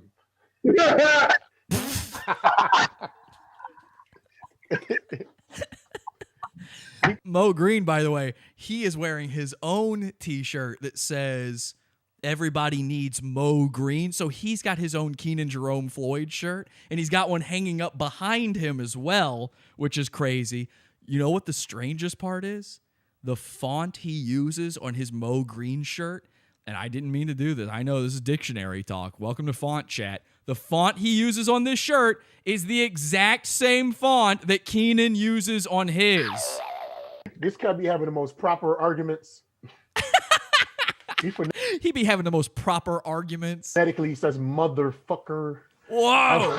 And Kenan is at a complete loss for words. He's dying right now. Look at him. That grape head shriveling on the fucking vine.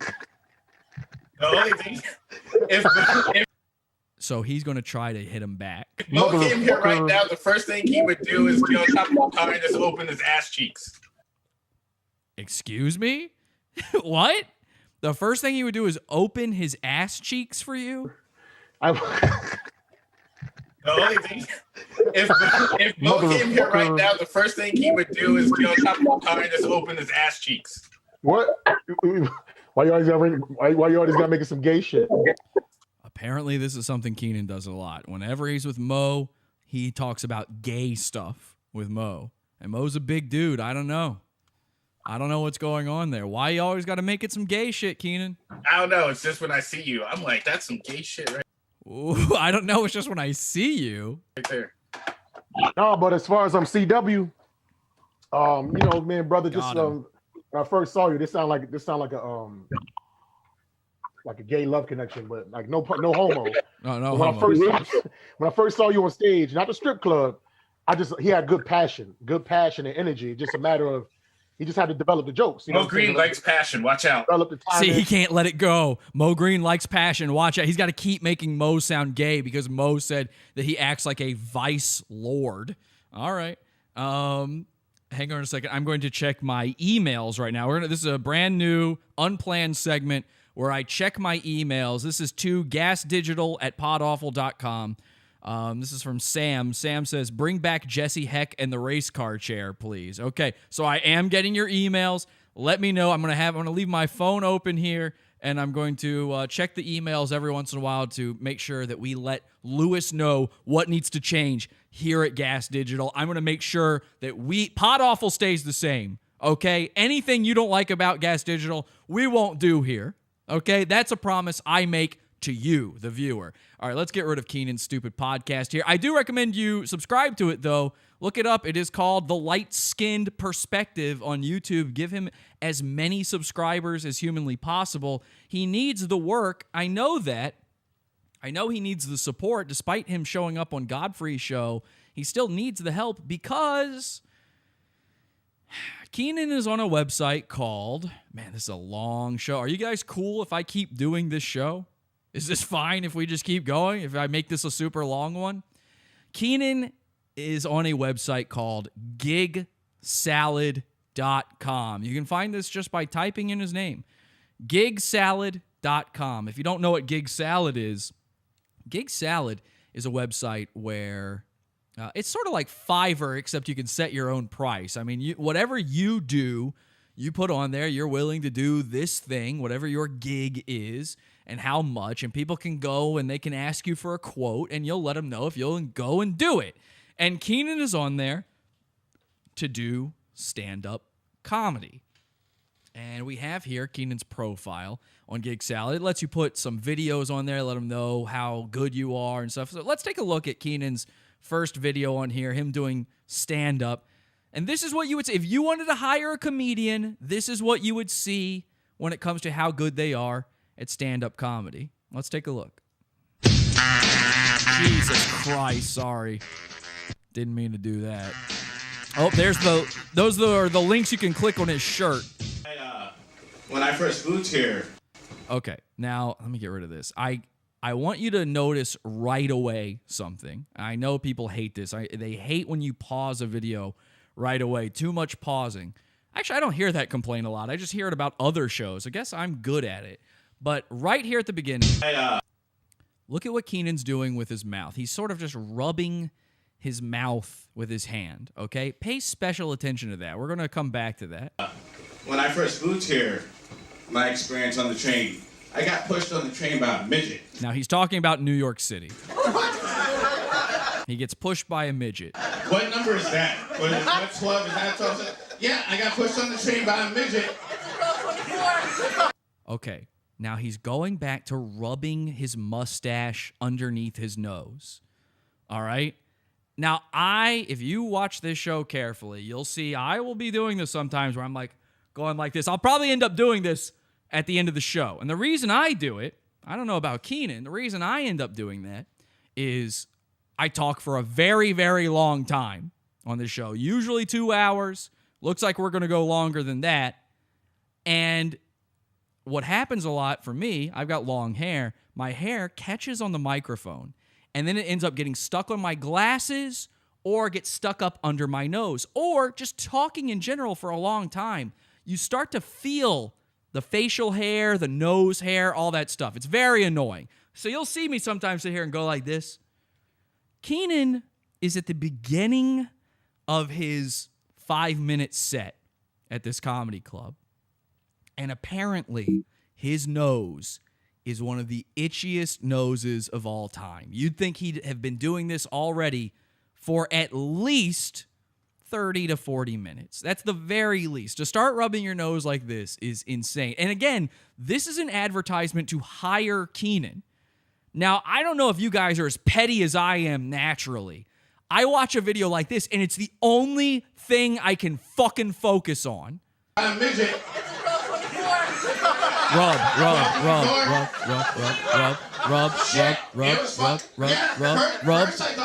What the fuck was it? He was still talking while doing it. Look at this. I got pushed on the train by a midget. Talking before. Shit, it was fun. Yeah, first I... Now, you might think that's nerves, and it sort of is. You might think that that's... I saw some people saying cocaine. What are they saying in the chat room? His nostrils are bigger than my head, or cocaine, or even better, heroin. He's smelling his calming aromatherapies. He's got a sweaty lip. His lip probably is sweating. That is probably part of it. That's probably part of why I end up doing it. It gets hot in here with all of these fucking screens. So... it might be a combination of those things, but let me tell you something. This is a phenomenon that has never been documented until now. I am known for documenting autistic phenomenon. Actually, lots of phenomenon. I was the person who discovered female peanut blindness. This is a thing where women cannot see free peanuts. Ask any woman you know, okay? Your mother, your girlfriend, your sister. Go to her and ask her, have you ever been to a Five Guys burgers and fries? And if she says yes, follow that up with, have you ever eaten the free peanuts? Her response will be, what free peanuts? Now, maybe you've never partaken in the peanuts as a man, but you at the very least know they are there. Women do not notice these things. Their brains are too focused inward, sorry, not that inward on themselves to notice things like that. They are there purely because you took them there on a date. A woman does not go to a Five Guys burgers and fries on her own. After all, it has guys in the name. So you have taken there on a date. She is just waiting for the food that she is telling you to order for her. She can't notice peanuts. Trust me on this, okay? No idea they had them. Seriously, damn, says a woman in our chat room. Not a joke. She really just said that. Look at that. Layla says, no idea they had them. Seriously, damn. Certified phenomenon. Nailed it. You are garbage, Jesse, says Helmet. Helmet, you've been here the entire time, and I agree with you. Please keep watching. So, they don't see peanuts. Now, this is something that only I have ever noticed. I am very good at picking up on little things like this. I just proved to you that this is a real phenomenon. A woman in the chat confirmed it. Here's another phenomenon. It's an autistic trait, and it is called lip-rubbing nervousness, and it is something that Kenan is showing. Now, his own co-host just called him autistic to a point that he became enraged by it. He couldn't leave it alone. And it might be that it hurts his feelings so much, and the reason he didn't want to hurt any other autistic people's feelings about this is because of how true it is. You see, Kenan has autism, and I know this because he is a victim of lip-rubbing nervousness. Add it to the wiki. Lip-rubbing nervousness. If you pay careful attention, there are many autistic people, and sometimes it's other weird sort of maladies out there, like a deaf person might do this. Anything that might impede you at all in your mental faculties, those people could potentially do this. And it's only them who do it, where while talking, they rub their lip, right, the philtrum of their lip with their finger, and they'll do it like they don't even see themselves doing it.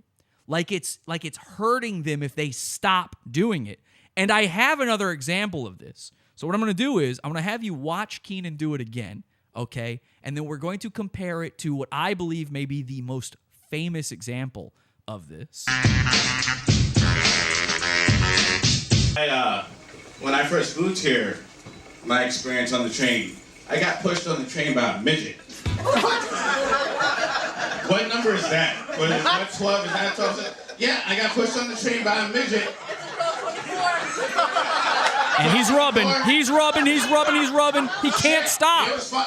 Yeah, first I thought I was a lost little boy. He's back to it. He's rubbing again. I noticed he had a big butt and normal people feet. He's getting laughs, though. So I was like, yo, what's going on? Because, you got, in New York, you got. So I push her around. This joker looked up. So it's possible the reason he was doing wang sipping is because he felt that little tickle on his lip. Maybe that scratches that same itch. I don't know. Now, again, this is a commercial to hire this man. We're going to pause this video here for a second. Would you hire a guy rubbing his lip that much? I don't know. What if I showed you the most famous example of a guy doing that? You tell me if this is a real phenomenon or not. You might remember this video. It's called Iron Mike, Eli Porter versus Envy. One of my favorite internet videos. Yeah, I got one question, man. Tell me who next. This nigga salt like a nigga who just getting the best. See, I'm the best, man. I did it. Oh, no. Uh-oh. Come on, Eli. Find that beat. Oh, God. You don't want to start doing that with your hand. That's actually very offensive to other retarded people, Eli. Oh, God. And it's just pure silence. He doesn't know what to do. He's in split screen for no reason. This is what I want my show to look like, by the way. I'm trying to go for this, but Revenge of the Sis beat me to it. And he's just staring up the ceiling. Now, wait for it. You haven't seen it yet. Wait for it. A lot of you know this video. Come on, Eli. Hit it. Yeah. Yeah. Here we go. Yeah. See, I'm gonna let you know who the best. by the hour. Just like Rosie O'Donnell at a bisexual bridal shower. It ain't nothing to me, man. I keep it for real. Look at this dental, man. See. Okay, you saw the hand going up to the mouth. He's uncomfortable, so the hand goes to the mouth. I'm the best. I told you that. This dude like that, he runs. Okay, the hand really wants to rub the lip. From the cat. No, I messed up, but I'ma stay on top. They told me, man, but you know, I'm never gonna flop. Look at this dude, he need to stay in the shade. Ain't no wonder why he came out. He already in the gay parade. I told you, man, I got you. Roasted like ever. You don't know, but my rhymes, they straight up club. No.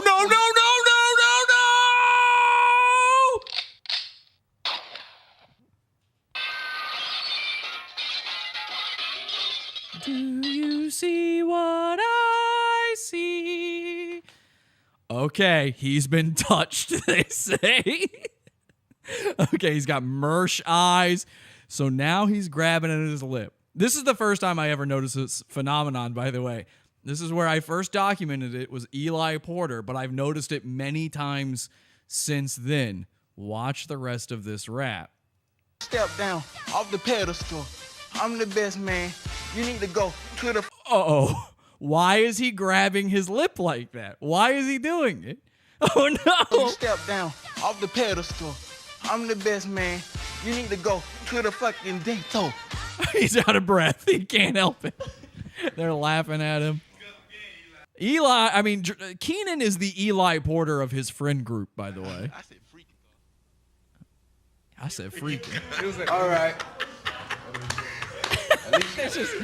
Love black. I love black. How could you not love black dudes? They invite a retarded guy on to do the open mic, iron mic rap battle, and then they just openly laugh at him after he does a bad job. Like, of course he was going to do a bad job. Listen, what, Larry? He said a bisexual. He said a bisexual bridal shower. Another very funny thing to say that makes no sense at all. That was great. It had to be better than last time. It had to be better than last time. You don't want to hear that after hearing that rap.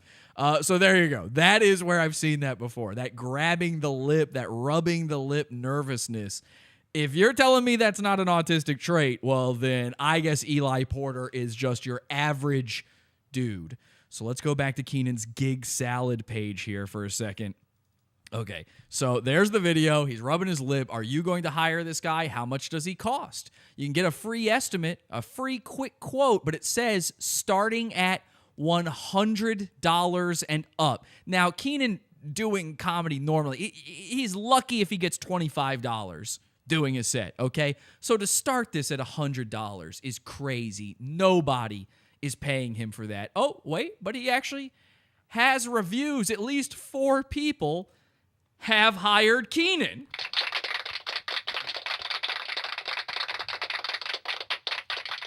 So let's take a look at the review, shall we?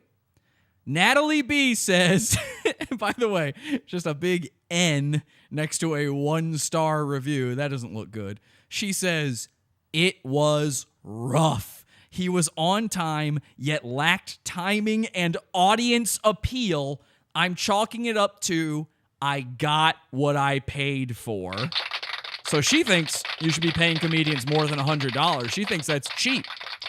I guess, or maybe it used to be cheaper. Maybe he raised the price because of Natalie's comment here. And this is September of last year. So he's been doing this fairly recently. He's been doing this while working IT jobs. Kenan made the mistake of responding to the verified review from Natalie. He says, response from Kenan Jerome Floyd, the event was not conducive to comedy. This is a sickening thing that fucking comedians try to say all the goddamn time. How many times have you heard a professional comedian say, well, I had a bad set, I bombed, but those guys, it was a rough crowd. They weren't going to laugh no matter what. I have a feeling if you were funny, they'd probably laugh. Now, sure, there are some venues and some places, some events where people aren't paying attention. A lot of times people will hire comedians for some event where nobody's going to watch them. You know, the back of a bar where everybody's drinking and they've also got karaoke going on. No, sure, I'll give you that one. What is the event in question when it comes to Kenan? Let's take a look. I was early to get a gauge on the crowd and was told to go up after the toast. So what kind of event has a toast? Is this a wedding? I had no introduction and had to push the DJ to say something after he told me just to go up and start telling jokes. Very funny. I tried interacting with the crowd to get to know them better, but got nothing back, so I went on with my material, which they didn't like, and was later told during my set that they didn't like, quote unquote, my voice.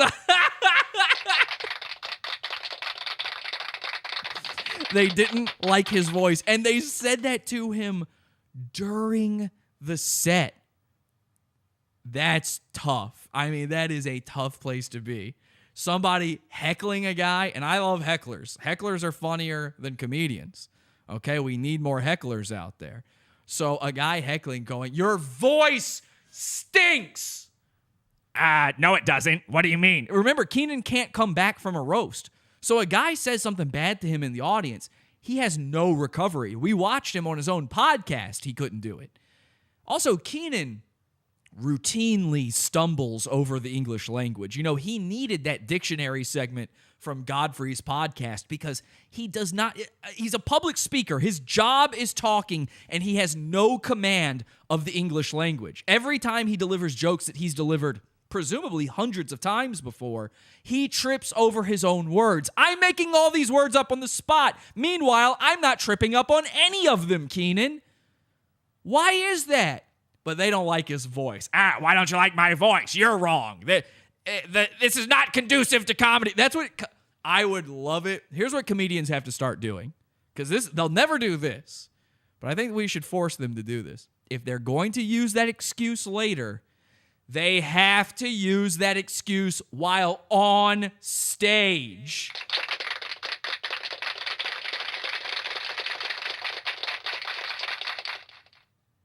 I think from now on, when a comedian is bombing, he should have to he should look right into the crowd and go, I'm sorry, but this crowd is not conducive to comedy. Imagine that. Imagine being told to your face that you were not conducive to comedy. By the way, I've seen a lot of Kenan's sets. You know, he's got a lot of videos of him doing stuff, a lot of photos and stuff. Every time the people are sitting there, staring straight ahead, watching him, they're not there for something else. They're there to watch the event. And a lot of times they are still not laughing. There's a photo on his Facebook. I wish I had this to pull up. There's a photo on his Facebook where he's like, I'm doing my first gig at a church. I will be back. And you look at the audience, and it's shot from behind Kenan, so you can see the audience. And they're all sitting there wrapped in attention, but not a single smile on any of their faces. Nobody's clapping. Nobody's laughing. They're frowning. They're just frowning. And he's like, ooh, what a great gig. But if somebody were to come onto his website afterward and say, I was at that event, and it sucked, he would go, well, I'm sorry, that was not conducive to comedy. I won't be back. So he goes on to say, comedy is subjective, but all of my material and style are available in videos on my Gig Salad account, which we watch. So you know what type of comedian I am before I arrive. Yes, a bad kind. You are not good at comedy, Kenan. That's the type. You the type of comedian who's no good. I love that part where he, though, says, comedy is subjective. Not really. I don't tend to agree with it. I think comedy is not an art. I think comedy is a trade. It is a skill, maybe, but it is not an art. Comedy has a certain thing you have to make happen in order for it to be comedy. And that thing is people have to laugh.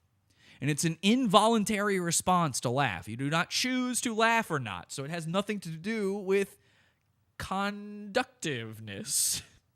Okay? Command of the English language, am I right? If you don't make anyone laugh ever, or if you very rarely make people laugh, then objectively, you are not doing comedy. You're at the very least not very funny.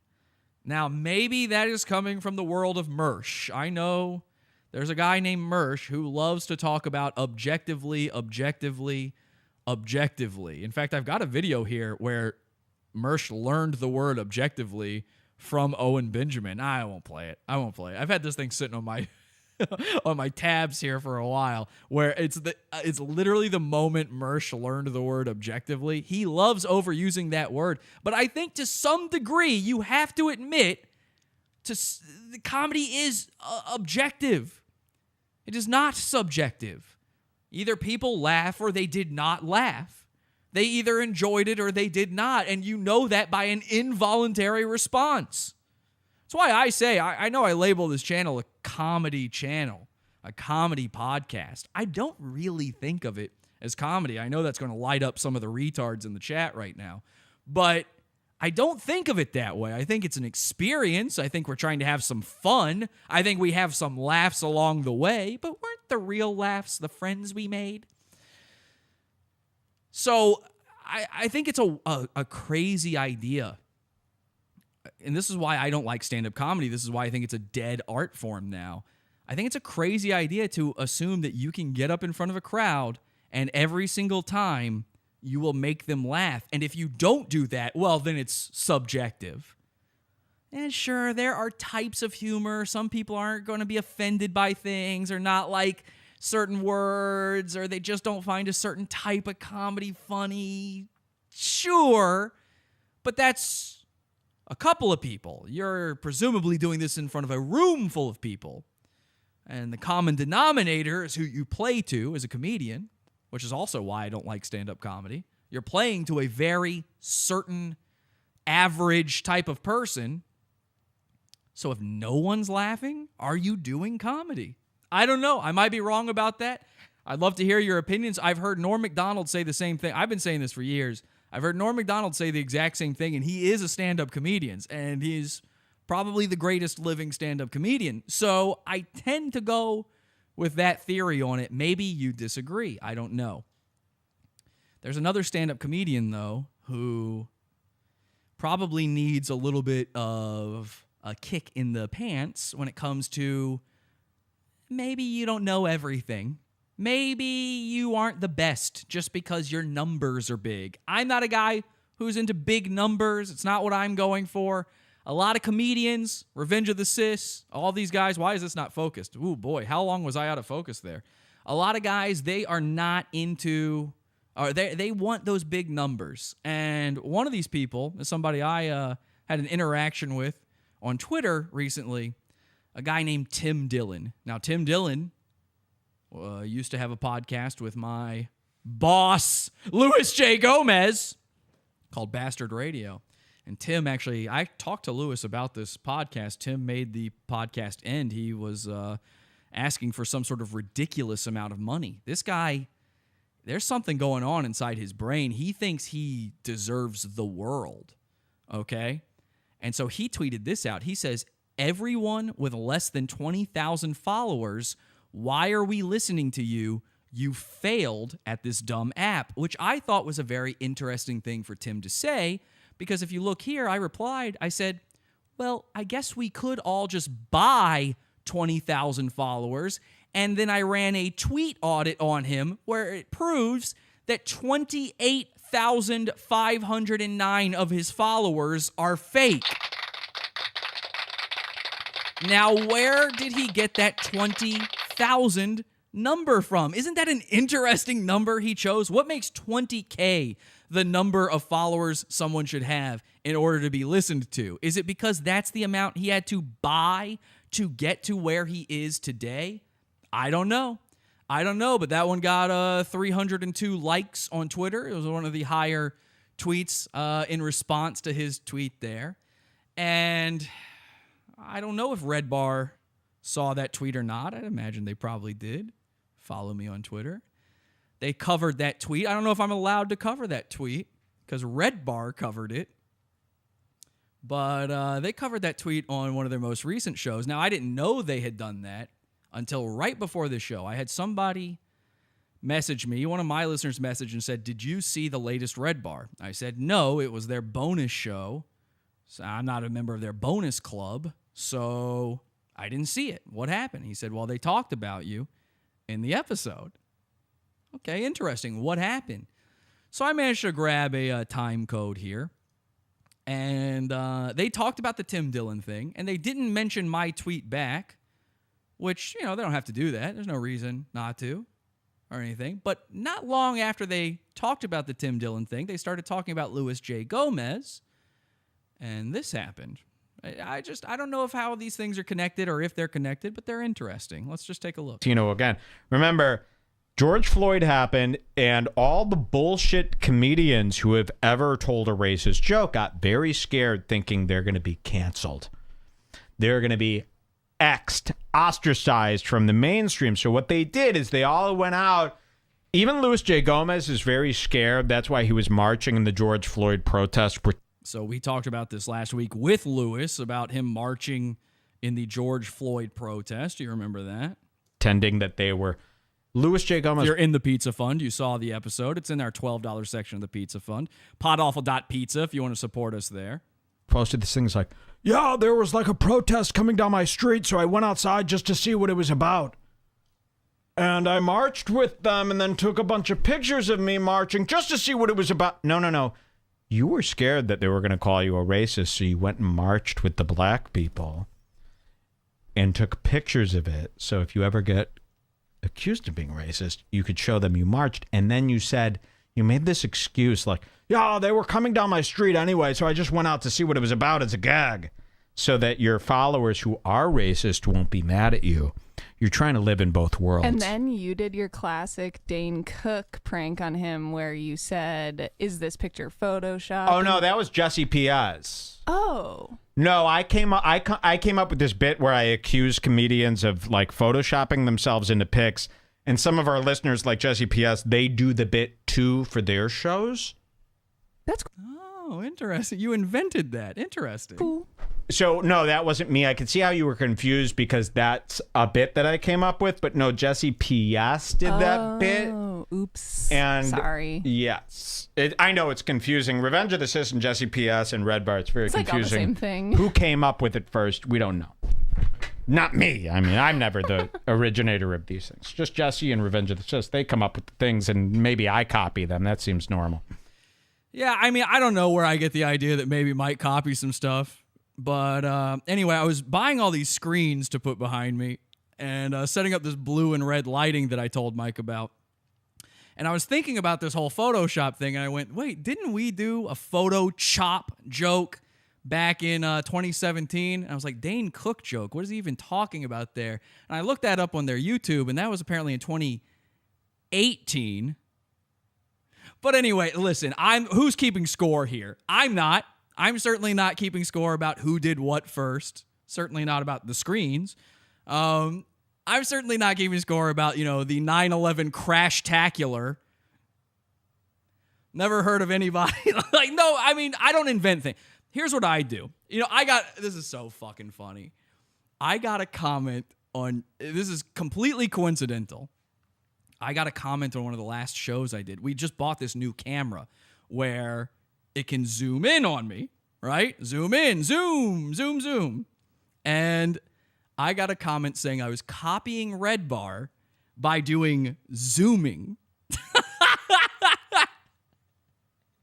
Redbar, who, with their setup, they can't even put the stuff you're looking at on his TV on the screen for you. Because it's on a separate computer. I finally figured this out. I always wondered why he never puts the stuff on screen where you can actually see it. Like doing this, like going like this with it. He can't do that because he runs his live stream on a separate computer. So the stuff on the TV is not connected to that computer. So he's not capable of doing that. I copied the zoom from him. Now, if you look here, I've been doing this for, I don't know. This is something I had preset into my show for years now. But apparently, this new camera zoom is copying Redbar. Now, I have seen him do a zoom before. It certainly wasn't before 2013 when I was doing it. It was right around the time they started editing YouTube videos because they can only zoom in post. I don't know. Who copied who? I'm not keeping score. Listen, Mike invented podcasts. He invented it. He invented Loveline as well. He's the only guy who ever listened to Adam Carolla. So he invented it, and anything he does happened first. When he started doing the I've got an expert or whatever it's called. What does he call it? A specialist. When he started doing that, that was years before we said we checked the logs or we looked into it or everybody. All of these are original ideas that certainly Mike came up with first, and certainly no one else has ever thought of these things before. You know, no one has ever thought of making fun of Ethan and Hila before. He was the first guy to do it. Nobody else has ever made fun of H3H3. Oh, well, I guess there was that time I did it in, when was this? 2016? Hang on a second. Who did it first? I don't want to keep score. I'm so sorry. I really don't want to keep score. I don't want to make this a whole thing. I like Mike. I do. I don't like this guy, but everybody loves this guy right now on YouTube. Productions make it our motive to every week find the person who deserves to get a nice H3H3. So somebody in this stream goes, "What's his name?" They don't even know who H3H3 Productions is. I was making fun of him way back then, and I'm saying I don't like this guy. I don't know. Listen, maybe I probably last week the Hila episode. I'm just going to admit it. I copied it from Redbar. Oh God, clapping. I copied that from Redbar too. I got this in Christmas of 2013, by the way. The Miami Sound Machine made its debut sometime December or January 2013, 2014. But anyway, shout outs. Yeah, fuck yeah. All right, anyway. Yikes. Wow, imagine caring. Fuck, man. Yeah, that was a discussion. That was a discussion in the David household that day over Hava Nagila. Can I do so? Listen, I know Mike and Jules watch this show, and I watch his show, and I do like them. I'm being a little flippant, okay? I don't want anybody to think other, because every time I do this, I end up getting a message from Mike or Redbar people. So I'm just going to explain to the autistics out there. They need to know.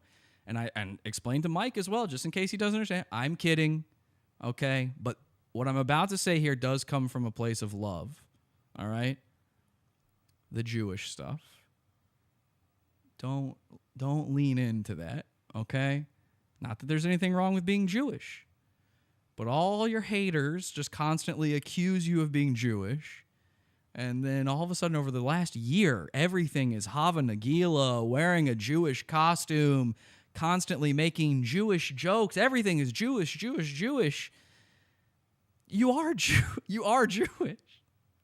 There's photographic evidence of that. Your last name is David. I mean, Larry David. Come on. So it's fine. Again, I love Jewish people. Started the show by saying that. Didn't realize I was going to say this. It does look like you're capitulating to the trolls, the haters, the subreddit. I don't like those guys either. Not a fan. Not a fan of any of the people who hate Redbar, okay? For me, when I watch Redbar as a fan, it makes me, I'm not saying it is cringe. It makes me cringe a little bit because the truth is known, and then it seems like you're worried about it. I might be wrong. I'm telling tales out of school. I'm sorry. I shouldn't have said anything.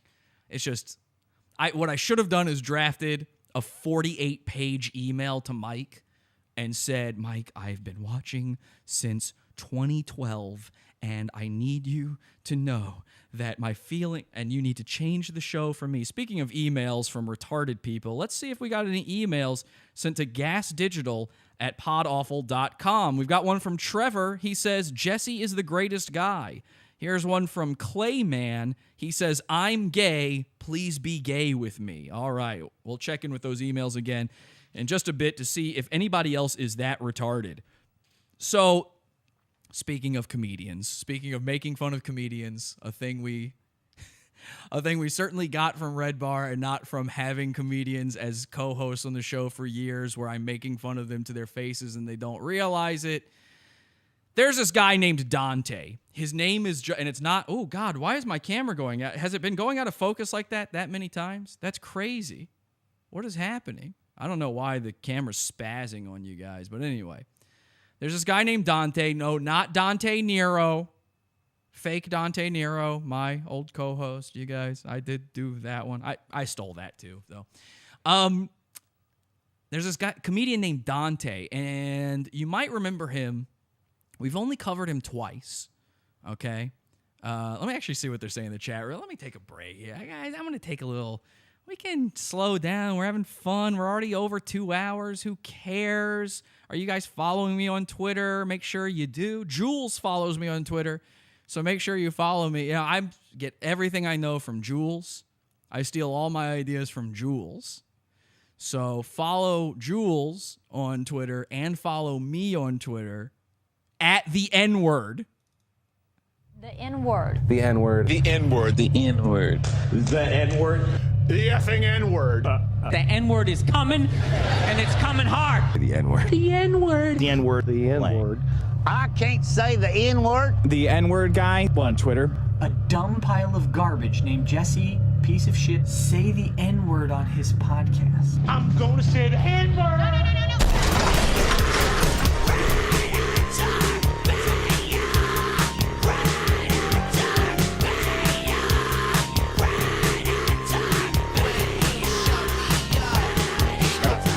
Somebody just informed me that Redbar invented being out of focus. I'm so sorry. How would they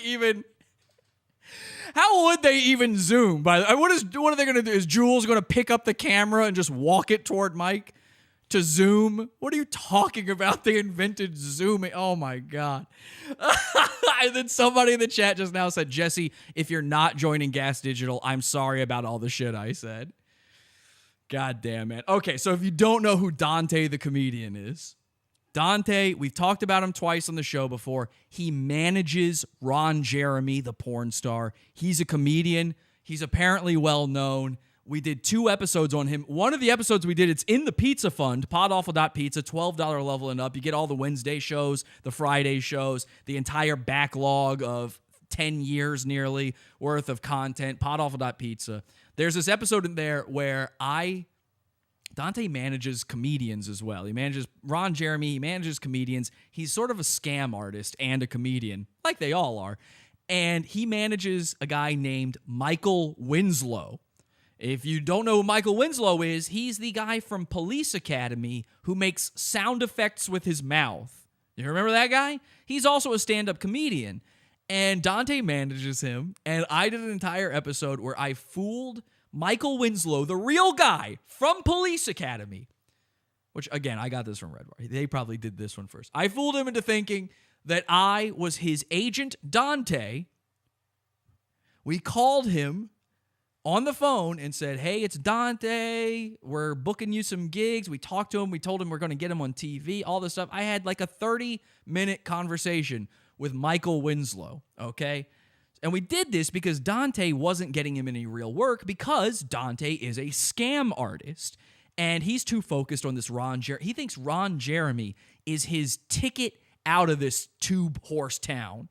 So ever since we made fun of him, he really didn't do enough to keep him as a goon. We really wanted to make him a big-time goon. He wasn't doing a lot. But since we gave up on Dante, Dante suddenly started putting out tons of cringe content. And one of the things he's doing, which is perfect for this episode making fun of stand-up, is he's been doing Dante's comedy tips. He's actually gotten to 100 comedy tips. This is comedy tip number 98, okay? Dante, professional comedian, been on BET many times. And the reason, by the way, I'm bringing up Dante is we did this whole first half about Kenan Jerome Floyd, a fake, woke, broke as a joke comedian who's an actual black guy and can't get anything done for the movement. Instead, BLM's making fun of him. Meanwhile, we've got a white comedian, Dante, who is actually doing a ton of stuff for Kenan's uncle, George Floyd. First, let's get you acclimated to Dante with a comedian's tip. Hey guys, it's Dante with... So he shows his shirt and it's got Ron Jeremy on it. I'm telling you, he's obsessed with Ron Jeremy. Dante's comedy tips. And he's using the classic free YouTube music. Today, I want to talk to you guys about what... But it's not ironic, by the way. He's using this seriously. He's probably never even he's never seen another video that uses this music. He has no idea. To do when performing in a new town. So what to do when performing in a new town. This is great. If you're on the road as a comedian, you probably need this tip. Arrive in this new town, the first thing that you should do is you should let your presence be known. Tell everyone you're a comic. If you stop and get gas, tell the gas station attendant, hey, I'm a comic. I'm performing tonight at 8 o'clock at blah, blah, blah. What? There could be no worse idea than that. Show up to a town and start telling strangers, hey, I'm a comedian. Imagine being the guy at the gas station pumping your gas. You know, you're sitting there watching it go $11, $12, and suddenly you hear, psst, hey. And you look on the other side of the pump, and it is this motherfucker going, I'm a comedian. Okay, buddy, cool. Sure, yeah. Okay. Well, good luck to you, brother. Good luck. You getting gas? No, listen. I'm here. I'm in your town. I do comedy. Okay, man. Well, I was going to top her off, but I think I'm done now. Are you going to come to my show? Beep, beep. I'm a little bit busy. I've got a divorce I need to get or something. Come see me. If you stop and get a burger before the show, tell them. So the guy at Wendy's should come and watch your show? Take a run around the town. See if there's any landmarks or anything interesting that you notice that stands out to a comedian. All right? Then pick up a local newspaper and... This is not a joke. I've watched all 100 of these comedy tips, okay? He's 100% unironic during all of these. Ask the local comedians or just anyone local. Like if you start, getting into a nice conversation with a waiter or waitress or something, you can say, hey, what town do you guys make fun of here? And now all of a sudden you can switch whatever jokes you were making fun of locally in LA. Great. You can steal jokes from the people who you were telling to come watch you do comedy. Great idea. Don't do any research ahead of time. Get to the town and go, hey, do you ever make fun of your neighbors? What's the joke you use? By the way, do you want to come see my show? It's $50 plus a 2-drink minimum. Switching it to that town is so shitty that blah, blah, blah. All the methy people or the homeless or whatever all... What? The methy people? The homeless? That's not woke of you, Dante. Seem to flock to it. Because every town, no matter how small, has a town they like to pick on. I was from a town called Ridgecrest. 14,000 people. But we love to pick on... Maybe go inside while the guy is weed whacking Dante. All the upbeat kids' music in the background in the world is not going to cover up the Mexican weed whacking. Trona. It smelled like egg farts. It still does. They make something that produces it. I don't know. The stuff in matches. Whatever. It doesn't matter. What I'm trying to say... So he puts on the screen, it's called sulfur, you idiot. That's actually kind of fun. That's the funniest thing I've ever seen Dante do, actually. Say is, find out about that town's Trona. That they make, stuff that makes the whole town smell like egg fart. And people live there. That's your job. Your job is to announce that you are there and to do your research. That is an insane mindset. Your job as a comedian is to announce your presence to people. Ladies and gentlemen, I have arrived. No fucking wonder Tim Dillon is sitting there on Twitter going, if you don't have 20,000 followers, why are we even listening to you? They're obsessed. research so that when you go up on stage, you're not just doing your rehearsed act. The first few minutes of your act seem like you're making it up on the spot. Imagine Kenan taking this fucking advice. He shows up in LA the first time and goes, "Hey everybody, I'm here." A sonic boom is created. Earthquakes shatter the city. There's no more comedy clubs for him to perform at. Because you did your homework. It's a great piece of advice. It's a great tip. Okay, well, there you go. It's a great tip. I mean, you have to believe him. He's just told you it's a great tip. Please follow, comment, and subscribe, and like. Oh, click. Okay, there you go. I agree. Follow, like, subscribe, Dante the Comedian. It's his channel is called Dante the Comic, actually. Am I subscribed? I am. Okay, just making sure. I am subscribed. So that's Dante. That gives you an idea of the type of guy we're dealing with here. Dante has completely lost his mind when it comes to saving black people. He thinks this is his job, and he will risk life and limb to do it. Okay? Actually, do I want to show you? Which one do I want to show you? Hang on a second. Let me actually... So first, this is his Instagram, and I love following his Instagram because it is wild. It is insane. He posts very strange things. Oftentimes, he posts his own wife in... like her underwear. He loves to show off that his wife is hot, which is a disgusting habit for a man to do online. Keep that to yourself. You get to enjoy it. Don't show that to me. I'm bringing back up his video here because I have one other thing I want to show you from his YouTube channel. So this is his Instagram post. It says, "The U.S. Secret Service called me to intimidate me for using my freedom of speech." Now let's look at the story on that. When Donald Trump gassed us in a church for a photo op, I tweeted he was a traitor and traitors should be hung in public. I used my freedom of speech. The Secret Service called my home yesterday to let me know that what I said was not illegal, but be careful with words. Okay, now I have a personal connection to this story. Number one, he's talking about when Donald Trump went out there to get that photo op at the church that the protesters burnt down. And so people were at it, and apparently he gassed them to get them out of there. Dante, that's in Washington, D.C. Dante is in Los Angeles. Dante says, when we were gassed, Dante is a lunatic. He was not there. He was not a part of this. Now, I have been contacted by the Secret Service before. Actually, pretty famously, most of you guys know that because of my show, the Secret Service came to my house one time. And they came to my house because I made a joke about maybe hurting a certain very important man that the Secret Service is sworn to protect. Now, when I did it, it was not Trump, it was Obama, and I did it every week for a year and a half. I was joking. I mean, I absolutely did not actually mean I was going to climb over a fence with a crossbow and eliminate the Hussein family. But I did say it a lot. I was exercising my freedom of speech, and I found out the hard way that the Secret Service, while that is not illegal, frowns upon it greatly. The other thing I found out, though, is the way they intimidate you is not by calling you.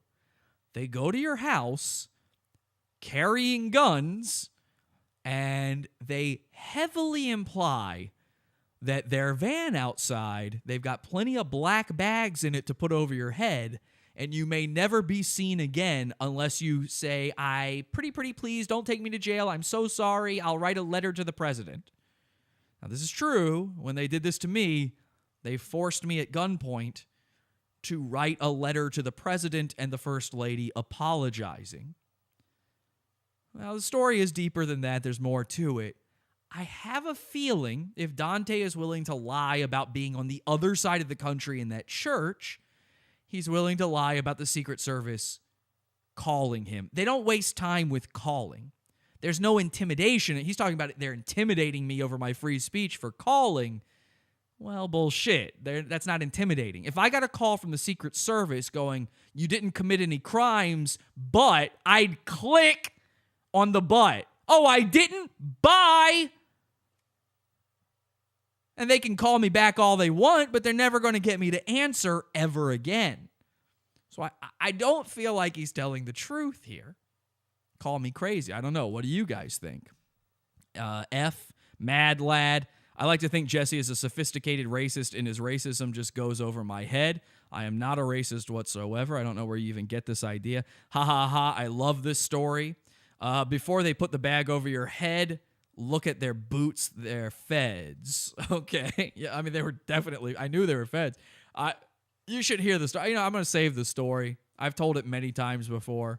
But I definitely, I caught them coming up to my house. I actually caught them by surprise. It's a pretty good story. That service isn't so secret. No, it was not. So now Dante is spending all his time online whining about the fact that he's been recording unjust arrests by the police in LA, that he's fighting for Black lives. Here he is marching with drag queens, which is a great look. And here's an interesting part, too, actually. The drag queen on his right says, "Never fear, Wonder Bra is here." And you can tell that's true because look at how perky Dante's nips are. His tits are way up there. He is looking good, boy. Ooh, sassy boy. Yeah, that's a good look, Dante. You should maybe consider being a drag queen as well. He's now claiming that his daughter is a black woman, by the way, trying to get points. He's saying that this girl on the left is a black woman. Okay? That's his daughter. He says she's black.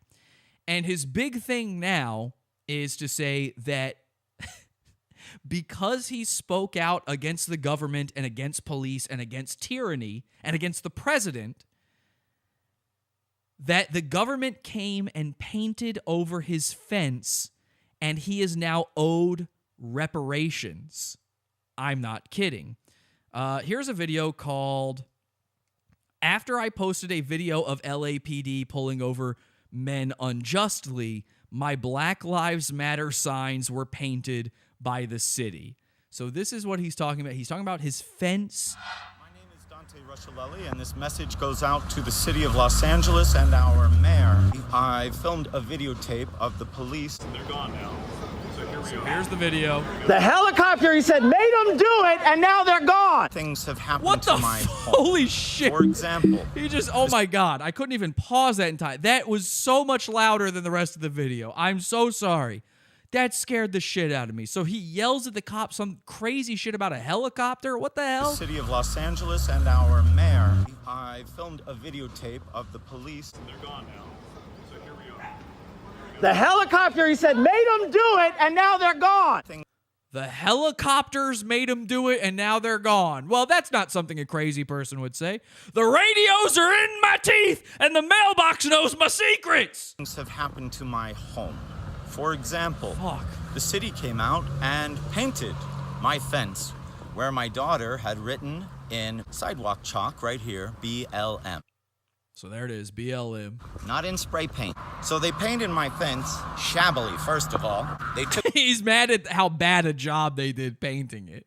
Not in spray paint. So they painted my fence shabbily, first of all. They took away my signs.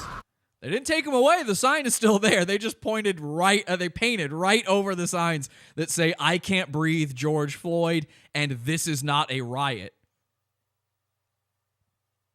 It's a protest. They painted the signs on my fence. So he puts on screen at Dante the Comic, hashtag BLM. He thinks that this Black Lives Matter thing is his ticket to fame. On my property, the city did it. I will put up the ticket number of why they did it. And they didn't finish this.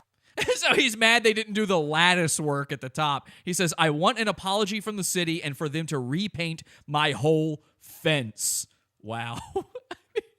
He's looking for he wants the cops to come and repaint. What, do they have to repaint the sign and write BLM on it too? At Dante the Comic, they got to paint that part too.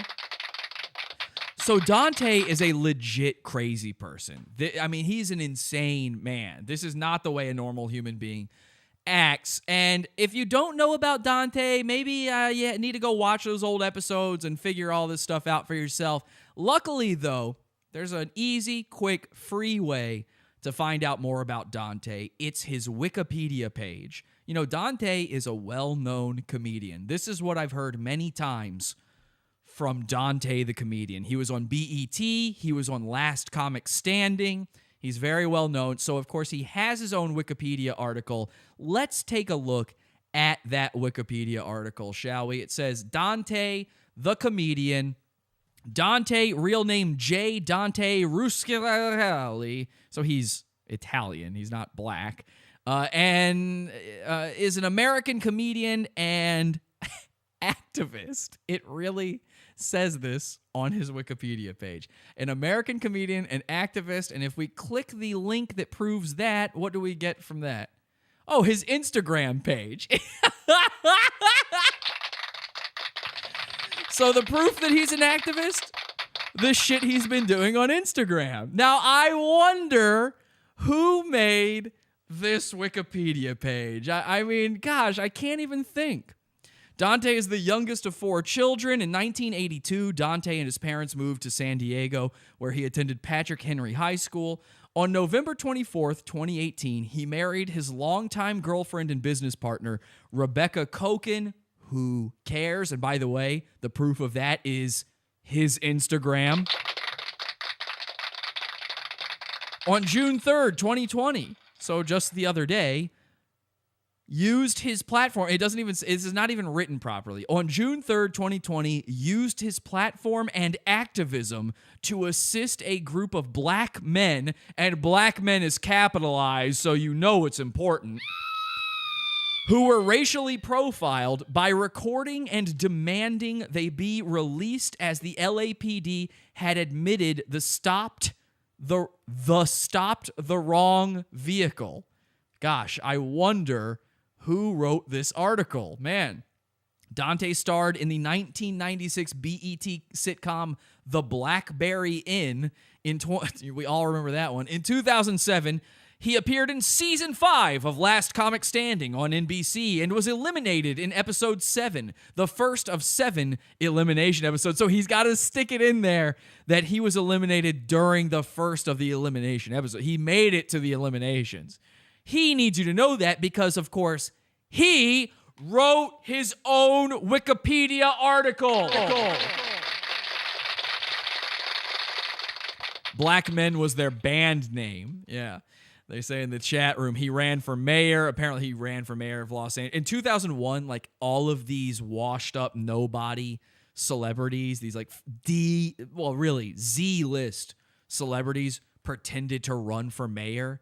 Like Los Angeles didn't even really have a mayor then. So I think they were bringing back the mayor for the first time in decades or something. And it was kind of a joke. Porn stars were running for. So Dante didn't run for mayor. He just said, I'm running for mayor. And nobody noticed and nobody cared. That's what happened. But how funny is it that before his actual accomplishments on the Wikipedia page, like having a show on BET, being on Last Comic Standing. I mean, those are technically comedian accomplishments. Say what you will about them. He thinks it's more important to add that he is an activist and saved black people. Again, this white guy is doing it better than Kenan could do it himself. I tried to tell you, Kenan's no real activist, but how do I know that he made this page himself? Well, let's go to view history. And if we take a look here, the last edit was made by somebody named Pinky Girl 2000. Now, why do I have a feeling that's the wife he married, Rebecca Koken? I don't know. I can't prove that. But what I can prove is that Dante Ruscioli did edit this page. It's right there. He literally used his own name to edit this page. And if we take Comic Dante is another name. So he's used 2 names on Wikipedia to edit his own page. These are older edits, by the way, though. So whoever this is, whoever Pinky Girl 2000 is, that absolutely has to be either Dante or his wife, because that is the one editing these most recent Black Lives Matter things in. But here's the proof that it's him. He even says, I added that I manage Ron Jeremy. Remember, he's got to let you know he's in charge of Ron Jeremy. He even says in here that I'm me. Like he says, I'm me, so obviously I know if I did this. I added more to my bio. I am Dante, he says. Let's take a look at the very first edit on this page ever, though. Can we find that? Let's go to this. And if we go to the very first edit ever, which means the edit that added this page to Wikipedia, it was made by, of course, Comic Dante. Right there. And he made it a whole bio. Let me see this one. Is there a way? How do I click this? Is anybody a geek enough that they know how Wikipedia works and I can look at this? Can I compare selected revisions? Let's see what the page originally said. Maybe this is it. Oh, here we go. Oh, look at this. Ooh, he went all out on this one, boy. So this is the page as he originally uploaded it, okay? Dante was born J. Dante Ruschielli, blah, blah, blah, in Ridgecrest, California. And then for some reason he puts / Naval Air Weapons Station, China Lake. At age 7, he and his best friend, Jared McQuarrie, went to the Base Theater to see an improv troupe. He spelled troupe wrong. Hey, but we support our improv troupes.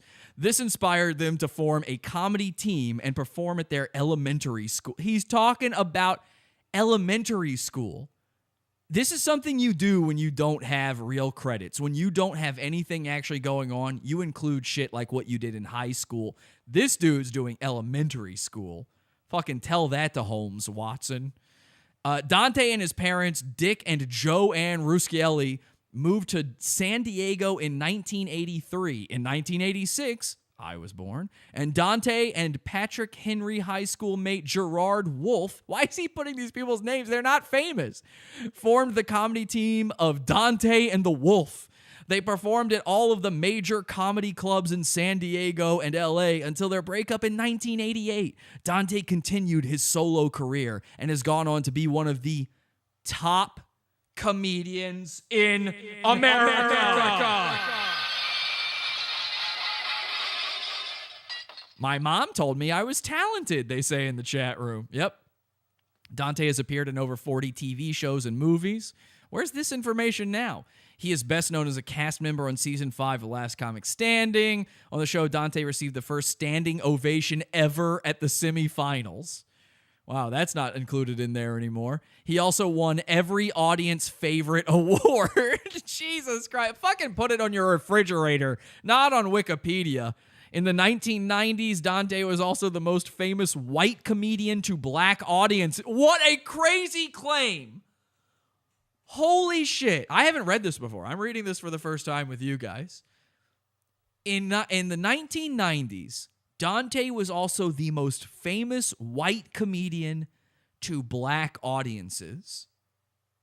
I don't know how you go about proving such a thing, but I have a feeling you can't. This was due to his fame on BET, where he appeared on Comic View for a decade. He also had a sitcom on BET called The Blackberry Inn and holds the record for winning the most BET comedy awards. Dante tours the world performing at comedy clubs. This is what you're not supposed to do on Wikipedia. You're not supposed to make it an advertisement. And of course, that's exactly what he does. That's what idiots always do. Dante has performed for more U.S. troops than anyone since Bob Hope, and he uses an exclamation point. But yes, that's the normal way of typing. Dante is dating the well-known American actress Rebecca Kochen. This is Dante's thing, man. This is his move. Every time he has to mention his wife, his girlfriend, Rebecca. Everything he does, he's got to promote her too. You know why? Because he's her manager. He makes money if she makes money, and not because they're married, because he's taking his percentage off the top. You've never heard of Rebecca Kochen. I know he says she's well known. No, you've never heard of her. Despite the fact that her name here is blue, it's a hyperlink. We'll click it and see if it goes anywhere. She is also a stand-up comedian. They perform together all over the world. They currently live in Hollywood, California. Let's click her thing. Oh, she's got a page. She's got a page. This biography of a living person needs additional citations for verification. So I wonder who made this one. I didn't see this before. How much do you want to bet Pinky Girl, or whatever the name was, is on this page as well? It's got her filmography. There's a long filmography on here. How come that's not on Dante's page? You know what? Maybe she is more famous than him. She's got an IMDb and stuff. I'm still pretty sure this page should be up for deletion. Look at this. Look at the photo she includes. It's got Dante in the corner, hiding his tiny little smile. Just hiding in the corner. Oh my God, these people are sick in the head. Let's see who made this page. We've got, well, I don't see Pinky Girl. To be fair, I don't see it. Lots of different names in here. Nothing sticking out as necessarily being Rebecca. Somebody protected the page. Somebody named Bong Warrior protected the page a couple years ago. A lot of people on this page. I don't know. Maybe she is well known. Do you guys know who this is? I've never fucking heard of her. Except for being Dante's wife, of course. She's had a page since 2007. Created page with Rebecca Kochen. Who created it, though? Somebody named Inner City Teacher. Is there any way to prove the Inner City Teacher is Rebecca? Somebody needs to do the dirt digging on that one. I need to know. I need to find out. Rebecca is in a bunch of porn stuff, says Scott in the chat room. Uh-oh, okay. Maybe that's how so many losers on Wikipedia have heard of her. All right, well, we're going to wrap this one up. I know this has been a long one. We're at 3 hours now, just about. I want to wrap this on maybe the strangest video I've ever seen in my entire life.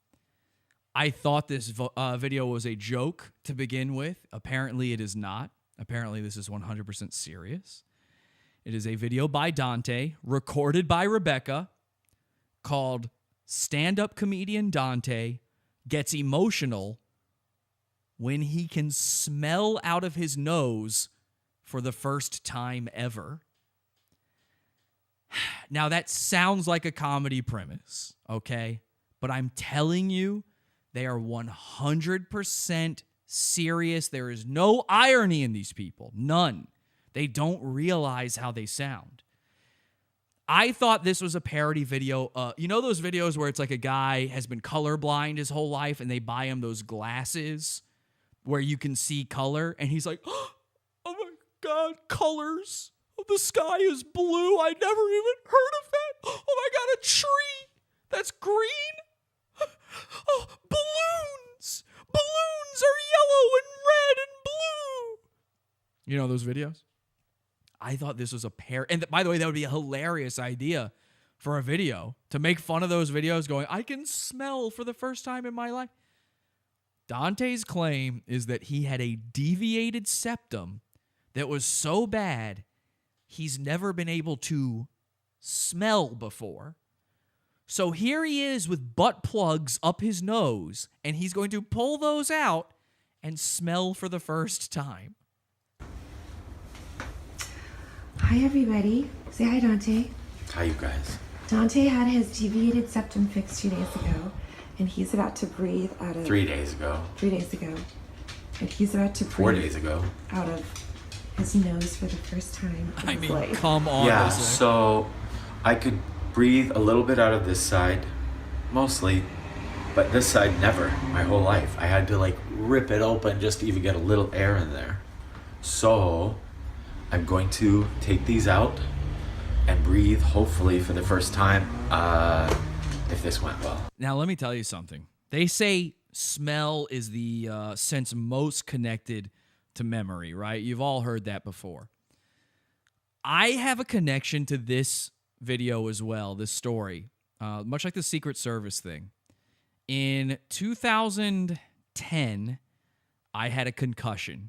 And as a result of that concussion, I completely lost my ability to smell properly or taste. Most of the time, things would taste bad, and I couldn't smell anything at all. This is true. This is a 100% true story. When I could smell stuff, it smelled really bad. Particularly human sweat smelled like pepperoni to me. It smelled like meat. But inversely, I would go into a meat aisle at the grocery store. It smelled like human sweat to me. It smelled like BO. So it made life pretty difficult. But most of the time, I couldn't smell anything at all. Now, I don't know when I regained my sense of smell and taste, but it was years later. I dealt with this for years. And despite the fact that apparently your most memory-linked sense is smell, I didn't fucking notice when it came back. I didn't notice when taste came back. I went from one day, I don't know if it was so gradual, maybe it was like the frog in a pot of boiling water. I just didn't notice it had come back, and now I'm back to normal. I don't know. All I know is one day, long after the fact, I went, oh yeah, I used to not be able to smell shit. So to me, the very premise of this, as a guy who has not been able to smell before, is ridiculous because who fucking cares? Who cares? Now, if I was blind my whole life and you gave me the ability of sight, I would cry. I would absolutely cry. That would be incredible. If I couldn't hear, if I'd never heard my own wife's voice and suddenly I was given a cochlear implant, I'd be all over that shit. Oh my God, the beauty of sound. And of course, by the next week, I'd be telling that bitch to shut up. Sorry, Kelsey, it's a joke. But I can imagine those. The idea of a guy who can't smell taking this seriously is so fucking retarded that I know what the real story behind this is. The real story behind this is Dante went, those colorblind videos? I bet we could go viral with a nose-blind video. Everything to these fucking charlatans is about how can we get views? How can we go viral? All of that. It's manufactured. They're always trying. And not because he wants you to see his comedy, but because he wants the numbers. He wants big, big numbers. And I guess nobody told him the secret to that is to pay for them like Tim did and like Revenge of the Sis did. Build that brand, they say in the chat room. That's right. Build that brand. Kenan Floyd, he's obsessed with building that brand. Dante, obsessed with building that brand. Tim Dillon, obsessed with building that brand. Louis J. fucking Gomez is obsessed with building that brand and nothing else. That's the most important thing. My good friend Louis J. Gomez. Should we check in with those emails before we watch Dante? I almost forgot about our emails. I can't leave those guys out of the mix here. So before we go, let me check the emails, see what people are saying.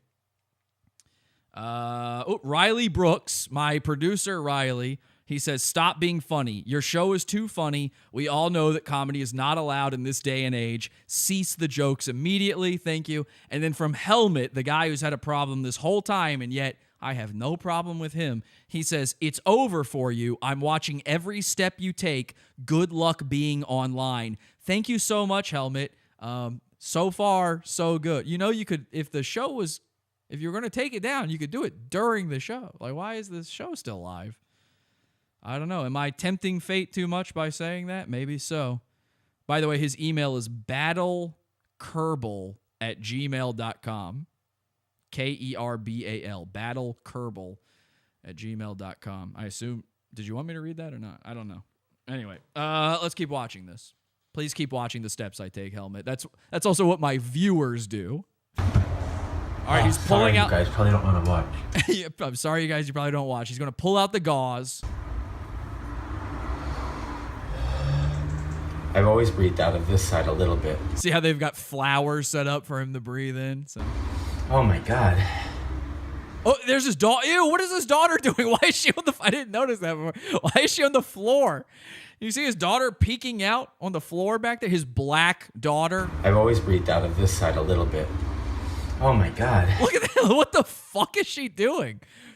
Do they keep her in a closet or something? What is happening?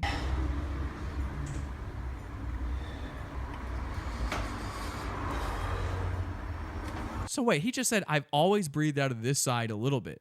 So you've smelled things before then. Your smell isn't turned off by you not having access to both nostrils simultaneously. Ow. Oh my god. Is this a magic trick? Is he faking this? Hang on, is he faking this? Is there, like, does he have just a little tiny bit of tissue up there and he's trying to make it seem like it's deep up that nose hole? Are you okay?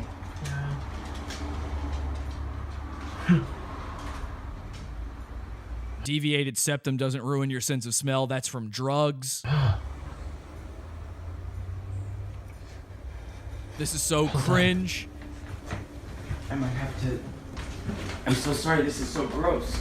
So he realizes boogers are This is supposed to be that beautiful moment, you know, from all those videos where, like, all of a sudden the violin music starts playing, everybody's crying and hugging and going, oh my God, what's it like? What's it like? And he's just like, blah, blah, blah, blah, eating his own boogers. This is the most Dante thing to ever Dante. I just have to get stuff out of here. I'm ready. What a beautiful moment. With the gauze out, it's as dangerous. Here we are now. Smell my anus. He's crying. He just started crying. He's not even in front of the flowers anymore. He's just in the kitchen, snotting all over his arm.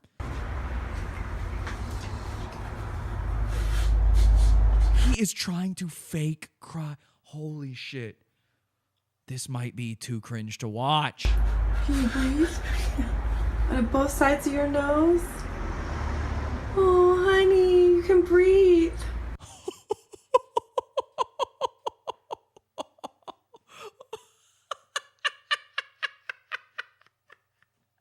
What the fuck? He's crying. He's actually crying. By the way, from now on, he's just going to be grabbing at his lip, going, oh, I'm the best man. I did it. He's going to have that little itch there constantly now.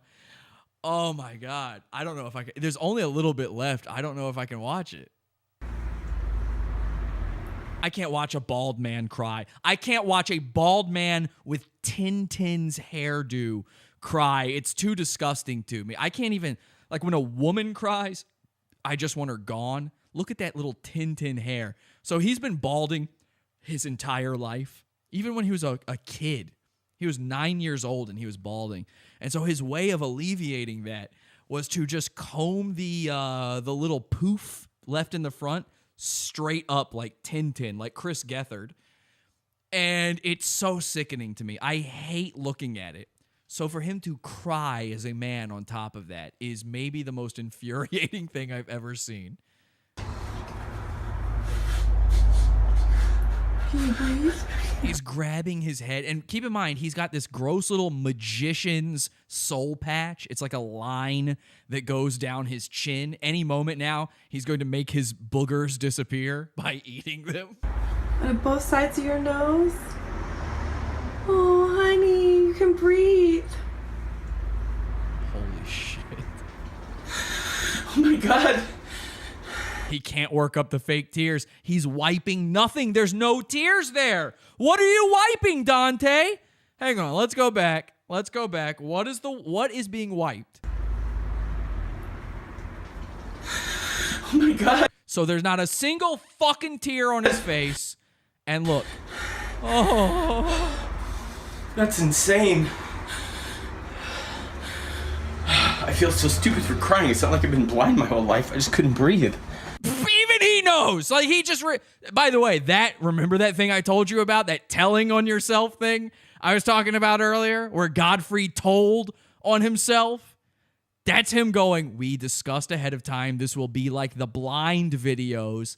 And now he realizes how fucking stupid this is. That's insane. He's telling on himself. They always do. The comedians, they're so scared. They're constantly so scared. They know. You know, they've got spotlight syndrome because they want that spotlight, but they know they don't deserve it. They have imposter syndrome because they know they don't deserve it. I feel so stupid for crying. It's not like I've been blind my whole life. I just couldn't breathe. That's huge. Wait, I want to give you a hug. Can That's I turn his it daughter. off? And he's crying there at the end. What an insane video. That's nuts. That's fucking nuts, man. Okay, Dante the Comedian, a guy to watch. Keep him in your subscriptions. Follow him on Instagram for sure. Dante the Comedian, Instagram. I think he finally blocked me on Instagram. I can't remember.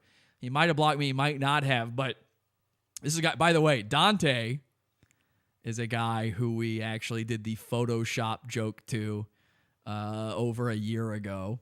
Was that last year or year before last? I can't even remember. We did that joke too, where we were accusing him of lying about all the comedians he had been friends with. So I don't know. I don't know who did it first.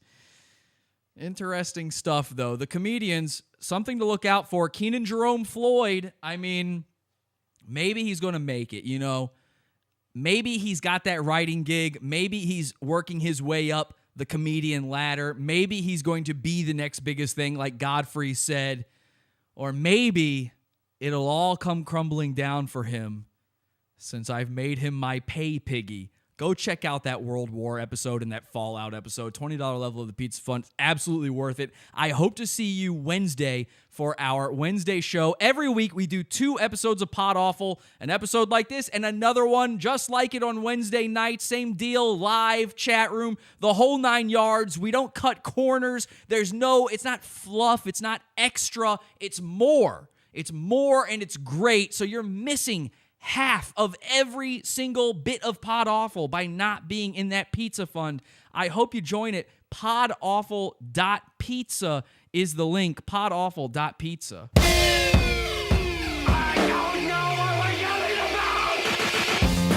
Support the show. Join the pizza fund. podawful.pizza. Pizza.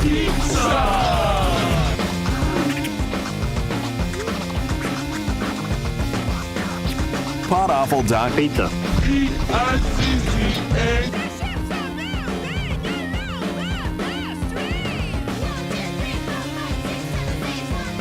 And by the way, go to gasdigital.com right now and look to see if my show is listed anywhere on the website. And until next time, have an awful day. Head over to podawful.com/iTunes and subscribe to us on iTunes. We're live every Sunday, Wednesday, and Friday, 8 p.m. Eastern at podawful.tv. Love the show? Keep it going by donating to the Pizza Fund. podawful.com/support. And anything else you need is at podawful.com.